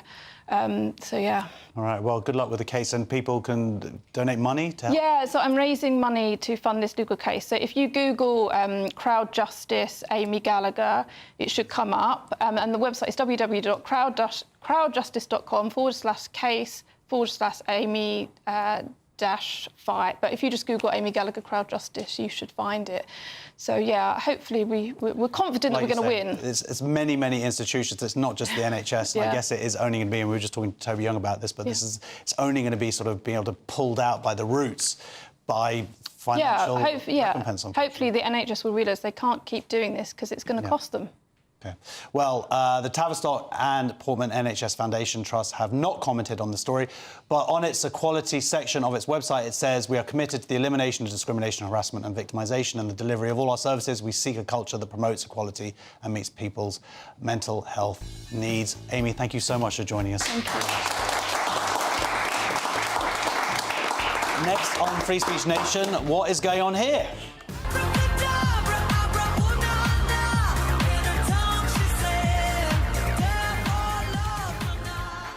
I will reveal all in just a moment.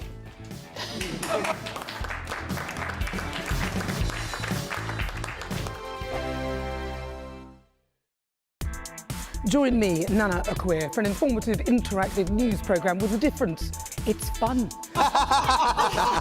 No, he didn't say that, Dave. I'm so surprised. I think there's an element of truth to that. Join me from 3 p.m. every weekend, only on GB News, Britain's news channel. Patrick Christie's Tonight, weekdays from 9 p.m. So, can you tell me, please, about your time during the war, 50 bombing raids over Germany? Do you remember the first time you faced enemy fire? Yes, very clearly. No one can tell you what it is like to be shot at. You have to experience it.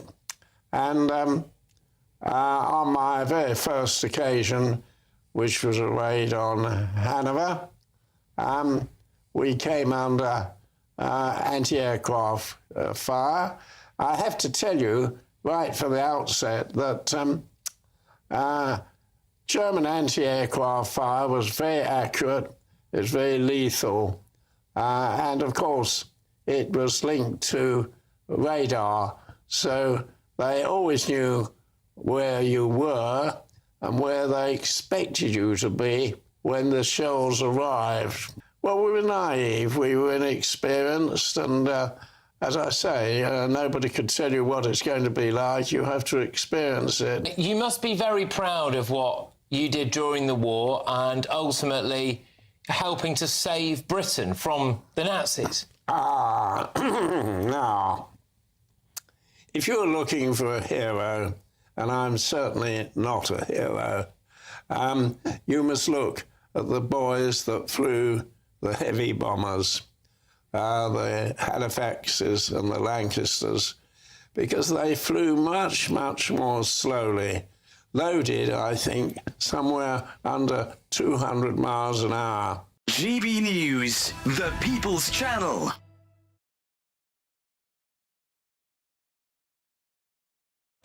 We're proud to be GB News, the People's Channel, and as you know, we always love to hear your views. Now, there's a new way of getting in touch with us at gbnews.com/your-say. By commenting, you can be part of a live conversation and join our GB News community. You can even talk to me, Bev Turner, or any of the members of the GB News family. I'm Christopher Hope. From pop stars to politicians, I'll interview anybody in a pub who's got a political opinion. Join me every Friday on Spotify, Apple Podcasts, YouTube or gbnews.com, or wherever you get your podcasts. This is GB News, the People's Channel.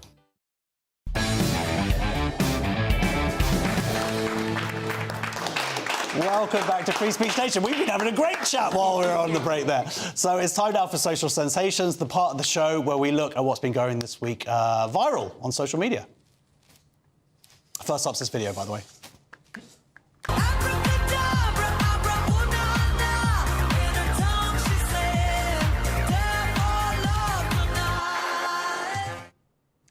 So, that's some excellent dancing. That's what you want. When you're looking for a barrister, surely that's what you want, right? Someone who's got some serious moves. Yeah, I'd go along with that. I saw most of that. Anton's head was in the way for some of it, and it's quite far away. But yeah, I can't comment either because that is my barrister, and it would be awkward. That's the first time I've seen it as well. But yeah, the only problem with that is barristers are sort of meant to be across the food. I think your mic. Oh yeah, Chris. Yeah. I'll say what I think Nick would have said. Yeah. I was going to say non-binary is not real. Yeah, no, I agree with you there. But this is someone from the Garden Court Barristers Service or whatever. What do they call the Garden? This is where Alison Bailey basically was taking them to court because she, a black lesbian, she felt hounded out of her job for thinking that biological sex is real, essentially. And this is their marketing. This is the marketing of one of their barristers who's saying that they're non-binary and has lots of photos of himself in makeup, which is totally fine. And I guess dancing is totally fine, but I don't know why that's necessarily going to make you want to go there. If that's a value that you look for in a team up with Jaguar. Oh, yeah. Try and sell some cars and some legal advice together. Yeah, no, fair enough. Well, look, let's look at this video next.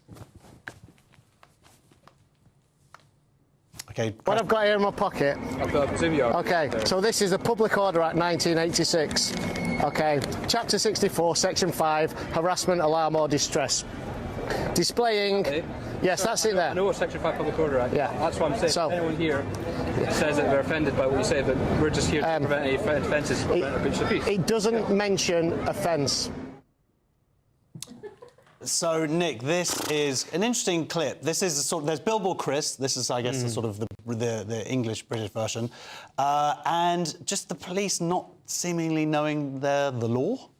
That does seem to be a bit of a problem, doesn't it? But that keeps happening. It happened with the story earlier, where the caution got removed, so they didn't know the law there either. And this thing about someone somewhere received offence, once it's in the eye of the beholder, it's all over, isn't it? Yeah. Subjective offence, someone that someone else took. How can that ever be the law? Yeah. Absolutely, and that's why we shouldn't have non-crime hate incidents. If it's not a crime, I don't want to know about it. Yeah, right. No, of course. What do you think about this being out there and having... He had a piece of paper ready. It obviously happens so often that he has to get this people... He's much more familiar with this than the police are. I mean, he's done his homework. But the police were...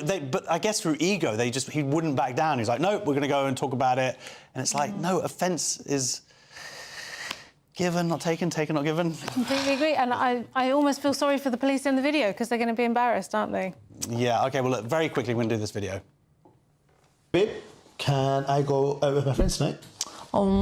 Please don't go. I'm going to be really lonely if you go, and I'm going to miss you so much. Can I go out with my friends tonight? Are you being serious? You were out with your friends the other night. Love is grand. Did you? So this is. Have you seen this video? I've seen it. It's Hamza Yusuf. It's Hamza Yusuf, and she gives 3 different responses. He asks her if he's allowed to go out, which is lame. I mean, maybe I'm very single here, but it's already lame to ask if you're allowed to go out to your wife. And then she says she has 3 different responses, and it's how you should behave. He's taking a break from screaming about white people to give you relationship advice. He has different modes, Hamza. Yeah, but I mean, it's pretty cringe. Yeah, him pretending he's got all these mates that want to go out with. It's really embarrassing, isn't it? Yeah, I should say Honey, I'm going to be home really soon, OK? I'll just telling my wife. Anyway, thank you very much for joining us for Free Speech Nation this week. This was the week when a retired police officer was arrested for simply posting online, and we officially found out there was no link between the Southport riots and the far right. Thank you very much to my panel, Cresta Wetton and Nick Dixon. Oh, we're doing some applause, and to all of my brilliant guests this evening. And a big round of applause. Why don't you applaud yourselves? This is our studio audience, our live studio audience. If you want to be part of the audience, please go to www.sroaudiences.com. Stay tuned for the brilliant Ben Leo tonight. That's next. Don't forget, headliners every night, 11 p.m. That's the late night paper preview show where you comedians will talk you through the next day's news stories. Thank you very much for joining us. See you next week. Take care.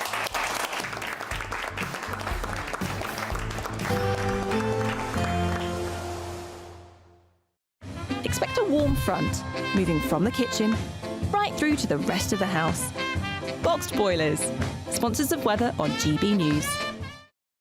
Hello there, good evening. This is your GB News weather update provided by the Met Office. Hope you've had a wonderful weekend and managed to enjoy the sunshine many of us have seen over the last couple of days. As we transition into next week, though, increasing influence of some showers, and already this evening they are spreading their way, particularly across southwestern regions.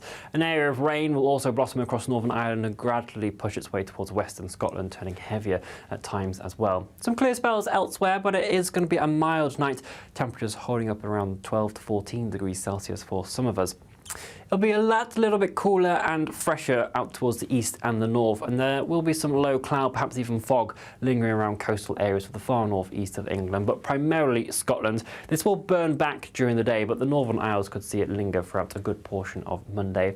Rain still in play across western Scotland to begin, this tending to ease, but outbreaks could linger for parts of eastern Northern Ireland and the Isle of Man as well.